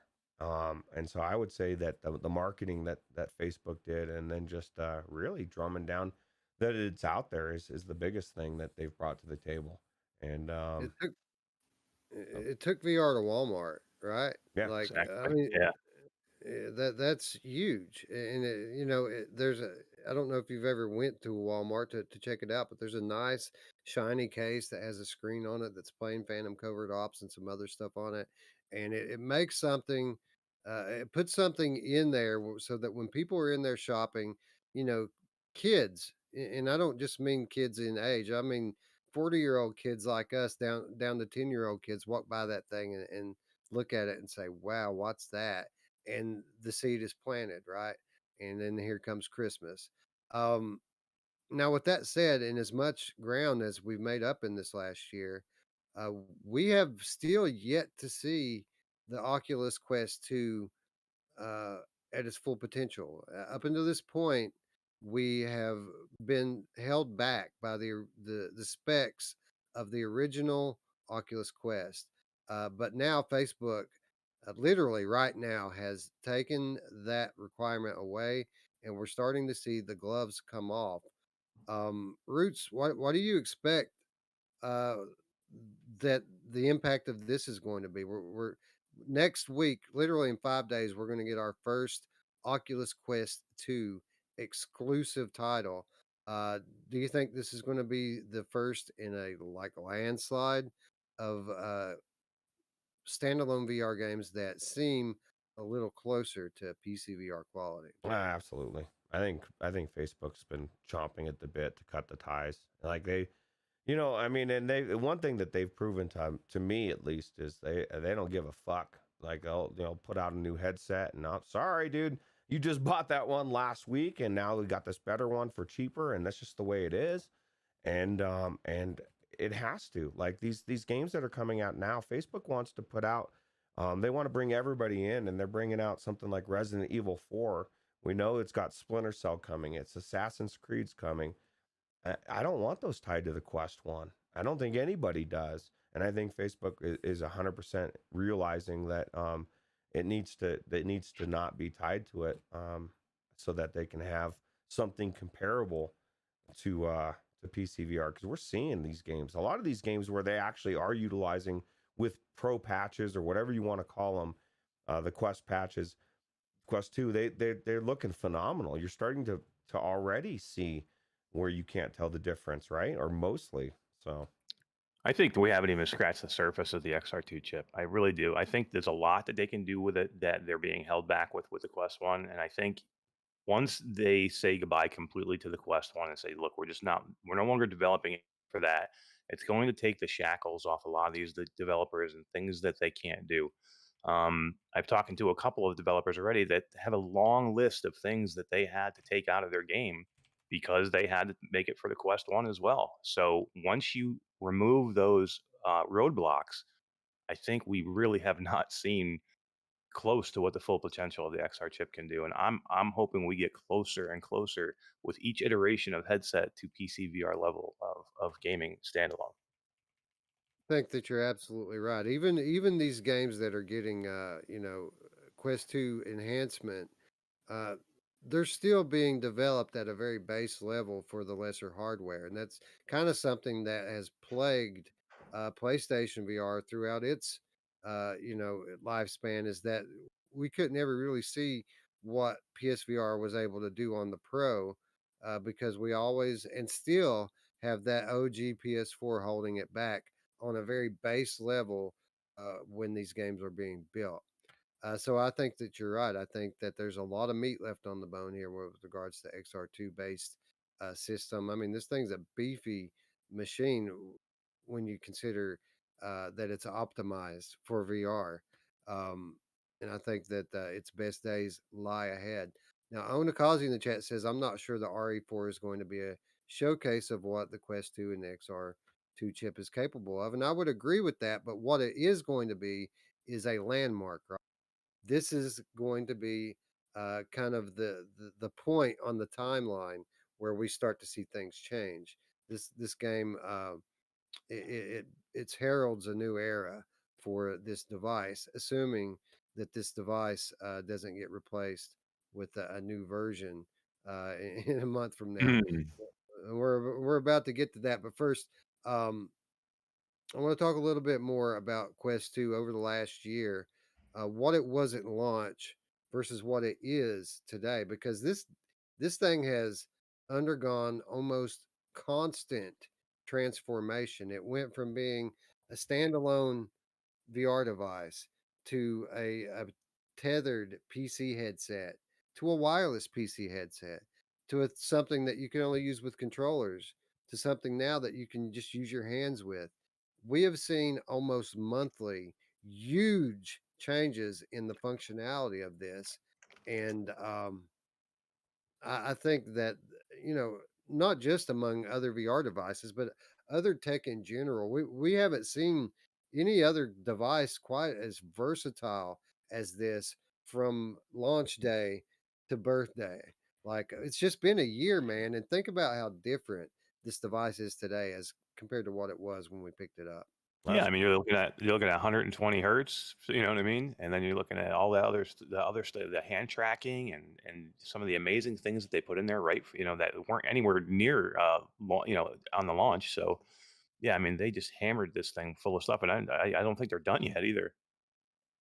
Ruuts wireless PCVR used to be the holy grail, man. Things that people were willing to drop down hundreds of dollars just to gain that functionality. And these guys just plop it into their $300 headset like it's like it's a firmware update. Yeah, that's ridiculous. I mean, and that's the thing where how fast things have moved. It's not too long ago where we were spending $100 plus to try to what was the adapter, right? That I can't remember. You had to flash it and I'll do all sorts of stuff, and it had a weird line, took away some FOV, and it was all worth it because it's wireless, right? But now that it's included for free in AirLink in a drop that came out of nowhere, it's garbage for the Index people. You know, and that's the weirdest thing. And I keep hearing from people saying, oh, I'm waiting for the Index adapter. Well, bro, like it's came out on the Quest 2. It's been out for 9-10 months. They've perfected it. It's amazing. Even through virtual desktop, it's amazing. There should be no adapter. I bet they could probably, I don't know, maybe what the technology in there, but maybe they could do it with the Index without even an adapter. At some point, you have to wonder why Index doesn't have wireless VR, and I guarantee it's because it's in the new one. And it's like, why even bother with the old version? We got the new one about to Yeah, drop. exactly. So, They're not pushing anything for the old Index. yeah. Yeah, and a lot of people talk about compression with this streaming version of wireless, but I mean, if you have a fairly recent graphics card, you can muscle your way out of that, right? Like if you have enough graphical horsepower, uh, I mean, compression really isn't an issue here at all. There's no reason why when I'm at home, there's no reason why I ever have to use a cable. And the only time I ever do is because it's power related. I want to, maybe I just don't, I'll hook it up to my block or something, or I'll hook it up to the plug-in through my link cable. But there's just, it works so well that it's just became a wireless headset 100% of the time. Yeah, it's amazing. They keep making it better and better. It was a little janky when it first came out, but I mean, I know Wes, you have issues getting it with the AirLink, but I mean, I have never had any problem with AirLink. I mean, every once in a while they do an update or something, and then they mess with it a little bit, but they get it fixed pretty quick. And I don't play pretty much any way at all except for when I'm linked, unless again it's a power issue and I need to have power, and then I'll hook it up to the link cable. But I'm always using AirLink. I don't even use virtual desktop anymore. Yeah, it works really well. I aside from what you said, Wes, you just haven't taken the time to troubleshoot it, but definitely is worth it. I think it's good to have options because sometimes AirLink has an issue or virtual desktop has an issue. You just go to the other one. You know. Yep. So, a revolutionary device, probably the single most revolutionary device again in the history of consumer VR, but not perfect. Not perfect. I mean, the tracking isn't quite as good as base station based tracking. The screens, being LCD, certainly could have some more vibrance and black levels. I mean, there are various things here. I mean, no IPD slider. I mean, there are things, right? There is room to improve upon this device from a hardware perspective. And so comes Facebook Connect, less than 2 weeks away now, and rumors swirling regarding the possibility of new hardware here, even to the point where some people speculating that multiple new iterations of this headset are on the way. Um, Eric, what are your expectations heading into Facebook Connect? Are we going to be buying a new headset in a couple of weeks? I mean, I hope they drop one the day of. That would be awesome, right? They're like, here it is.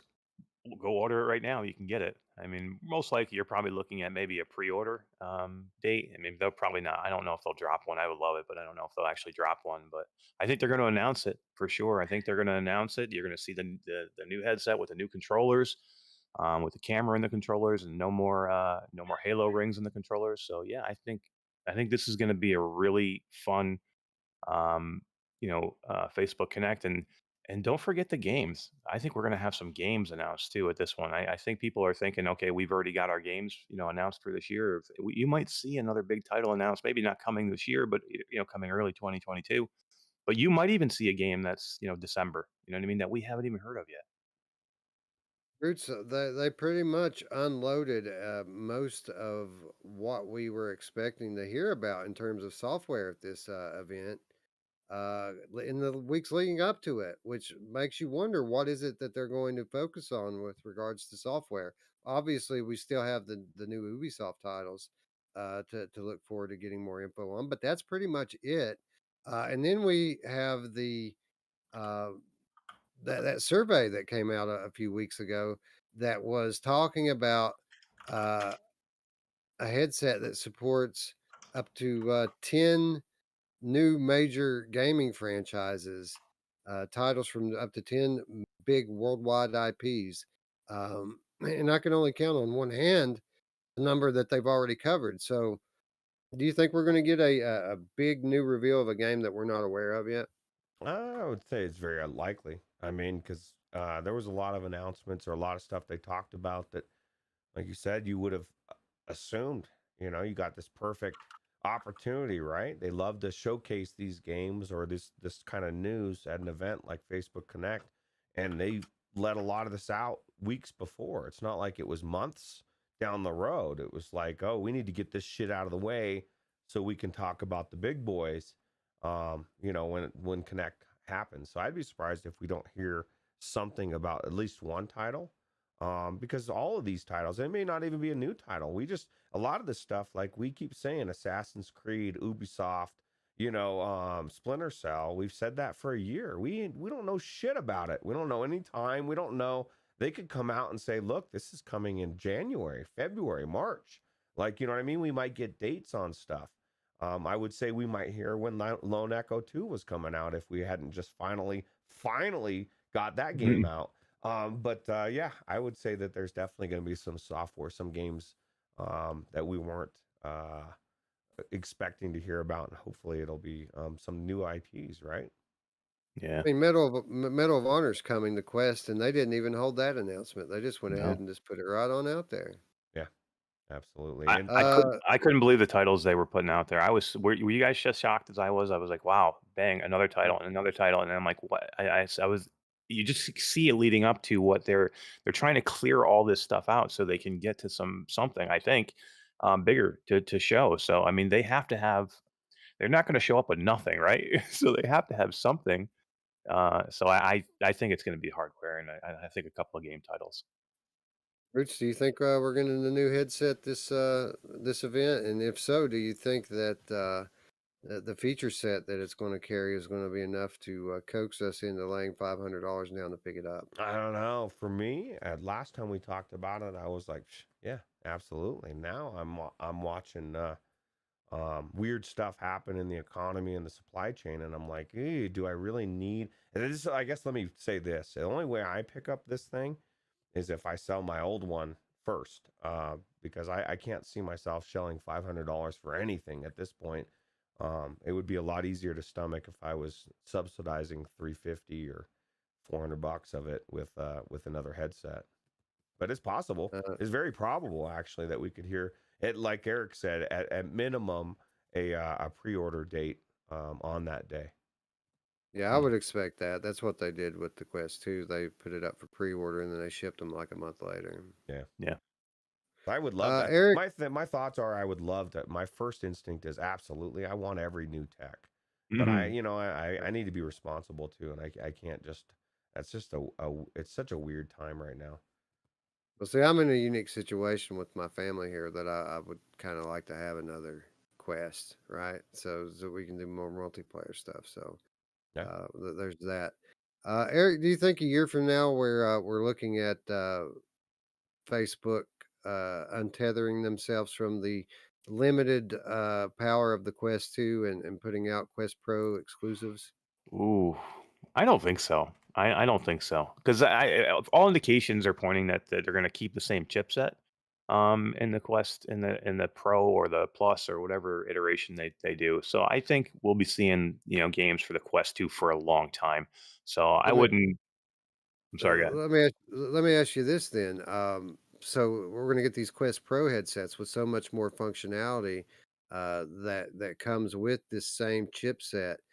Do you think that all of these new bells and whistles on the Quest Pro um, headset is going to kind of hold it back, and maybe that the base Quest 2 is more capable from a gaming perspective because it has more resources to throw at the games themselves rather than an extra camera or eye tracking or whatever it may be. Yeah, God, I hope not. I really do. I mean, I don't want to see that. I mean, I'm hoping they're not making some social device here that is not going to run games well because it's got so many other things going on in it. You know what I mean? I don't. That's not what I'm looking for, and I don't think that's what a lot of people. There are people out there that want them just for that, but that's not what Right. I'm looking for. You know what I mean? I'm hoping that there is going to be enough power in whatever they have to keep things going. But yeah, I mean, I see your point though. I mean, you could actually end up seeing the original Quest 2 be the more powerful system because, like you said, it's running less resources than with the facial tracking and eye tracking and whatever else bells and whistles they put in there. So I could definitely see your point there. That's another thing to Uh, think about. All the bells and whistles that we're talking about, the eye tracking, all of these things. Say you buy it day one, how much are we going to utilize it in this first generation? I mean, it still is going to require developers to use it and to base their stuff around it. So my thought would be for just like hand tracking for a bit, you're going to be like, it's going to be a cool feature that you're not using ever. You know what I mean? It'll be the potential will be there for when it is ready, and that's why you're buying it. But for that time frame, you're not going to use it that much. And Onakazi reading my mind, going exactly where I was going with it. He says even though it would still be XR2, he would hope that a Pro would not be underclocked. And then that is where the true potential here lies, because even though the hardware may be a little bit more demanding, the chip is intentionally underclocked in the Quest 2. Now they Mm. could unlock it, put some new cooling stuff in there, and Mhm. it be just as capable. And even if it's not Roots, let's say that the new features do bog it down a little bit in standalone mode. We're potentially looking at something that, as a PCVR headset, uh, brings with it a bunch of new features that PCVR has never seen before, and when compared with the computer, I mean, could just be amazing, right? Yeah. Yeah, absolutely. I mean, there's definitely going to be reasons to own this thing for sure. And I can't see. I mean, I guess that's the question is like, what are those? What things can they do with it that we're not even aware of, right? So, Yeah, I mean, you could possibly be seeing a combo unit like a Rift S2 Quest Plus or Pro or whatever they decide to call it, to where maybe they decide to do a better cable where there is no compression in it. They could do they could do a cable just like the Rift S cable was, instead of doing the or anything like that. So it could be a hybrid kind of thing with PCVR. Yeah, they could put a mini display port on it, Yeah. just like any laptop. Or they could even enable expandable storage for it, which I think they're kind of kicking themselves in the ass for not doing in the first Mhm. place now, as these games are getting so much bigger so quickly. It would be very helpful for them, I would think, to allow people to expand their storage. So we could see some advancements here that people aren't even expecting. this is 2021 too, man. Like, this isn't the days of, you have your Apple iPod 32 gigabyte fucking 20 years ago, bro. Like, you know what I mean? That's the thing, dude. Like it's the size is so crazy to me, and the potential. We're living in a day where expandable memory is easy to add and adapt, and it's just such a weird thing to outside of wanting to have different models at different price points and have people upgrade. There's no reason for it. Yeah. Daniel Kaz asks, "What good is eye tracking except for foveated rendering?" Well, the most potential for eye tracking is with regards to user interaction, and the way that you interface with games now being seamless, as it's all revolved around where your eyeballs are pointing. Mm. Not to mention a whole new tool set for game developers who, if they know where you're looking and where they're not looking, they can design their game around that, which again, very important and useful in like horror games. If they know exactly where they're looking, they can make things start to take place in your peripheral vision, and then when you look at them, you know, all back to normal, right? Your Mhm. mind playing tricks on you. It's a whole new level of interaction that has a lot of value outside of just the nuts and bolts of dynamic foveated rendering. Yep. Yeah. Anyway, at any rate, a lot of answers left to be had, and not very much longer until we get those answers. Less than 2 weeks away. Facebook Connect. I can't wait. I'll have my credit card ready, and hopefully they'll convince me to use it. Yep. Yeah, definitely. All right, that's going to bring us into the week's reminders. We do have stuff out this week. We've got real stuff out this week. We've got Unplugged coming to us from Another Way, published by Vertigo Games, coming on October the 21st to Oculus Quest. Hand tracking based guitar jam session, air guitar game. A game I went from having zero interest to having some interest in, to having a lot of interest in. This looks like it's actually going to work, and it looks like it's going to have some pretty rocking music with it as well, which is a necessity, right? Yeah. Yeah. Absolutely. I think it's going to be unique, and that's the thing. This is going to be the test for me. This is the test of is hand tracking at a place where you can use it for a game, because I've said my biggest concern is the no haptics in a game like this, but it seems like people are saying they've pulled it off. So I'm intrigued to see how it all comes out. Looking Yeah. forward, Eric. Yeah, definitely. I'm hoping that they keep up with it and more music, you know what I mean? There's not a ton of songs, it doesn't look like immediately at release. Hopefully they'll keep up and keep adding stuff to it. I mean, it looks like a decent, set list, but I want to see more. I want to see more. I want to keep going, Let's keep going with it. Not bad. I hope the finger tracking works, Do because you if think it's even a little off, it's going to be garbage. Do you think this game is going to be good enough to where people that have the index are like, "Fuck, man, I need to go get the Quest too," because the people that don't have hand tracking, you can't play this. Yeah. This could be a system Right. seller for Scion. Maybe Scion moves over Oh and yeah, come on, Simon, come on over, bro. Dude, it's got Aussie and Tenacious D. I mean, what more Hell do you yeah, need? bro. Scion Hell yeah. says, "I want Facebook to sell Oculus to someone else and move on." You know, to be honestly, Scion, as much as Facebook has done for VR, I think everybody would love that to happen.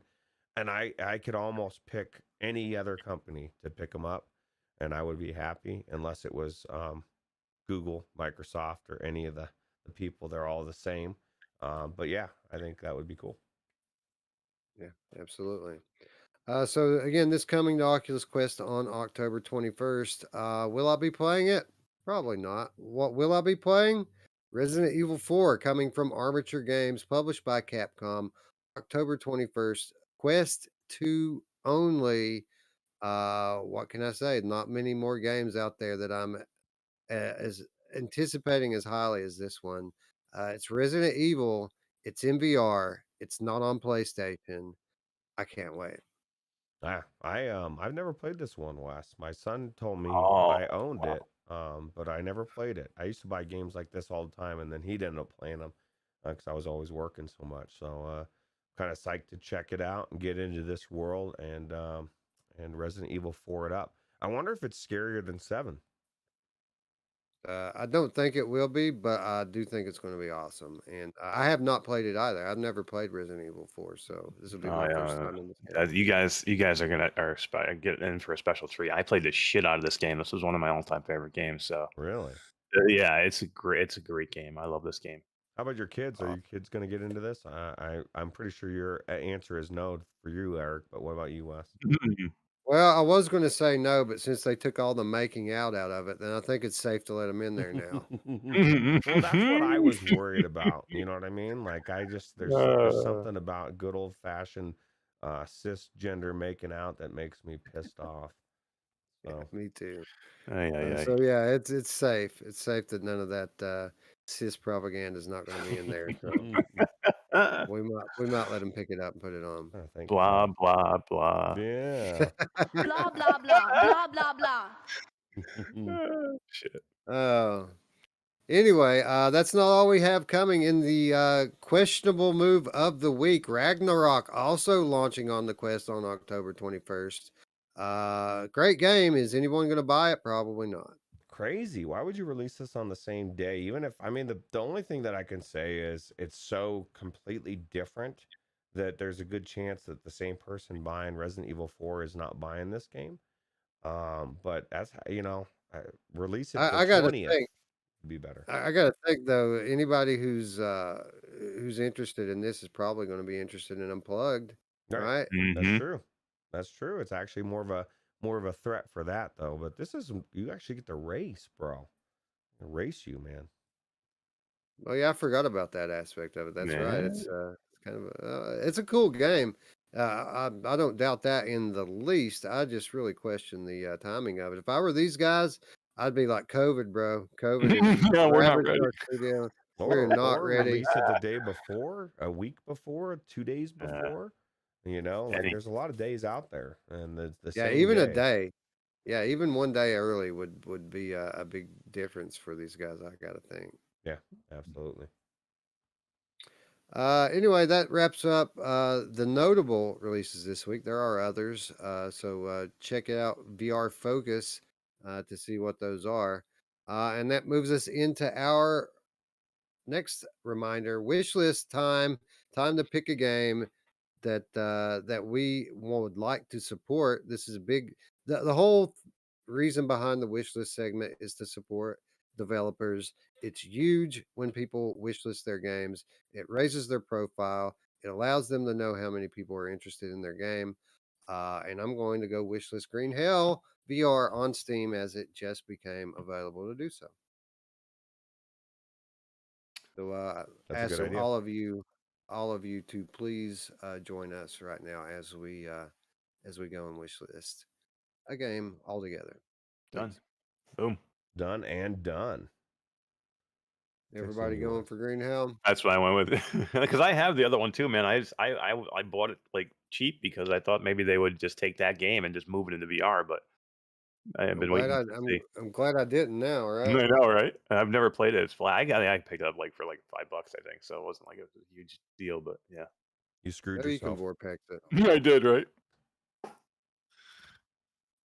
Well, I thought I clicked Green Hell VR and it put me through this other one. I don't want this one anymore. Actually, you know what? While I'm here, I'm going to unwishlist this old one. Boom. Yeah. Screw those devs. That's the problem with the wish listing is you gotta wish list some stuff too. I find that I've Oh got my so god. many games on there that I'm like, I already own it I or was I've gonna say, played why it. don't they? Yeah, why don't they take it out once you buy the game? I've never understood that. You buy the game, but then it's still in your wish list, and Yeah, then your that is wish kind list of is weird, like 4 right? pages long. Yeah. That's weird. I mean, it's still not as bad as Oculus Hmm. suggesting to you that you pick up Blair Witch because you played Beat Saber. Yeah, right. Yeah, there's no rhyme or reason. Like, they just say, "Hey, here's a game. I think you should check it out because it's a What game and games, you're on right? our platform." So, Rob S. Oh, by the way, Rob S. with the $5 support. We got caught up in the discussion here, and Rob says, "Thanks for all the content, dudes. Here's some dough to get RE4. Thank you, Rob, for the donation. We very yeah, much appreciate it." absolutely, man. And Oh yeah. really, it's all about correcting all sorts of weirdness. We had everything all lined up, and now we've got some changes we got to make. So that's really going to help us in that as well. Yeah. Disaster strikes, and the community comes to the rescue to help foot the bill. So thank you, Rob. Very much appreciated. Absolutely. Um. Anyway, our final reminder this week and every week how you can do your part to support us and what we do here. Of course, the easiest thing you can do if you haven't already is click the stuff, click the subscribe button, click the bell, click the thumbs up, tell a friend. That's a pretty important one. Guys, get us out there on social media. Like a lot of people frown upon like self promotion on Reddit and Twitter and stuff. So we tend to try to avoid it just so we don't have to eat that specific flavor of bullshit. You could help us though by taking, if you think this is a particularly good episode, timestamp or grab, a link that's timestamped at whatever part of the discussion you like, be it PSVR. PSVR would be helpful, man. Like those PSVR Reddit moderators are they're strict, Let's keep it clean. They're very strict. They're assholes. So if you guys could get us if you guys could get us out put us out there a little bit, we'll grow even quicker and our capabilities will grow along with the community. You know what's crazy So about that is like I feel like Eric needs to push the channel a little bit more. No, just kidding. Every time I turn around, Eric, you're like the you're so awesome about sharing our links for the show. I mean, obviously you have an incentive as well being on here, but still, it's awesome to. I appreciate you. Yeah, no yeah. problem. This is a great show. I want everybody to know about it. Anyway, we're about to take our social media efforts to a whole new level, along with pretty much everything else with regards to this channel. Hopefully, our setback that we just mentioned isn't going to really delay us in any way. We plan to really, really shake things up here before the end of the month, and hopefully, I think we're still going to be on schedule for that. So, again, that's all thanks to those who donate in the chat. All thanks to the patrons. And if you would like to support us on Patreon, you'll find a link in the description below. $3 per month. That's all we ask. In exchange for that, you get our weekly show notes, you get insider updates, you get exclusive content. All that for less than $1 a week. Pretty good deal, if you ask me. Yeah, really good deal. And the amount of detail Wes takes to put in those notes. Oh yeah. Like your notes are why I know what's going on for the show. I'm sure Mash is the same thing. I'm like, I'm just gonna look at Wes's notes. He's got everything in there. So Yeah. it's good. Yeah. Did that. I Yeah, did that. I did it today. I just clicked on Patreon and jumped in there, and everything that we talked about tonight is all right there, and anybody can go there and see it even before the show even happens. Yep. the notes are very different this week. Like outside of the headlines, like our featured stories typically it's a lot of copy paste stuff from Upload and Road to VR and all that stuff. There was zero news this week on any of the news sites with regards to games, and we're all about the games. So Mm. I knew about Everslaught, I knew about Hell Road. I typed all that stuff up. That was all me there. Trying to research and find out what I can. And then the other two things, the Quest and the PSVR stuff, again, that was kind of an open-ended conversation. I just typed out questions, that we could touch on. Normally, the show notes are a lot more like a newsletter and taking news from all the different sources across the web. But I enjoyed the episode today. It was kind of cool to do something a little different. Yeah, Oh hell yeah. absolutely. Anyway, last but not least, maybe you don't want this awesome conversation to end. Well, it doesn't have to. You'll find an invitation down below to the Virtual Strangers Discord, where we all reside 24/7. There's always somebody in there talking about something. Do you need a friend? I talked about how VR has made hundreds of friends for me. Well, most of them are on that Discord there. And I feel like if I need to talk about something, no matter what it is, I can always go there, and somebody knowledgeable is always at the ready and willing. So, this is our home. We invite you into it gladly. We'll accept you. And as Roots likes to say, we will leave the light on for you. Just be sure to wipe your feet. Yeah, wipe your feet. And also, it's getting cold out there. We got some cocoa ready for you. So, come Oh on yeah. over. Who doesn't love cocoa? Cocoa, whipped cream, some little marshmallows. ET2K9 now says, here's for the last 6 months of Miss Patreon. Been meeting to sign up. Hey, buddy, thank you. And you're, all of your higher support. I mean, you guys don't need to feel obligated. Everyone who shows up every week does, all that we can ask for. If you show up here, you care about what we think. You tell your friends about our channel. Really, that's all we can ask for. The monetary support, while we are putting it to good use, and we think that you're eventually going to get a lot of value out of your donations. We don't expect it out of anyone. So thank you very much, ET2K9 now for the $18 donation. That's pretty awesome, man. Yeah, absolutely. And Sion says he's going over to PayPal now. He's making his yearly donation of $36. He's getting right there for 12 months. See, and that's why we need to do. Well, I guess Yes. he's going to be on there, he's going to be in there. But we need to figure out a system to where ET2K now throwing $18 there gets access. Right. But we keep saying that, and we just need to do it. We need to have a way to give people access to at least the show notes and the exclusive content. Mm-hmm.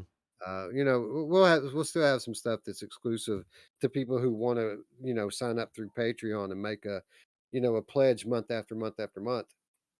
But anybody that donates should be able to uh, have some benefit from it, other than the stuff that everyone gets to share in. So, that as we continue to update how we do things here. We've alluded to it. We haven't went into any specifics, but just to put it all in one sentence, Virtual Strangers 2.0 is about to launch, and I think you guys are going to dig it, and it's because of all of your support.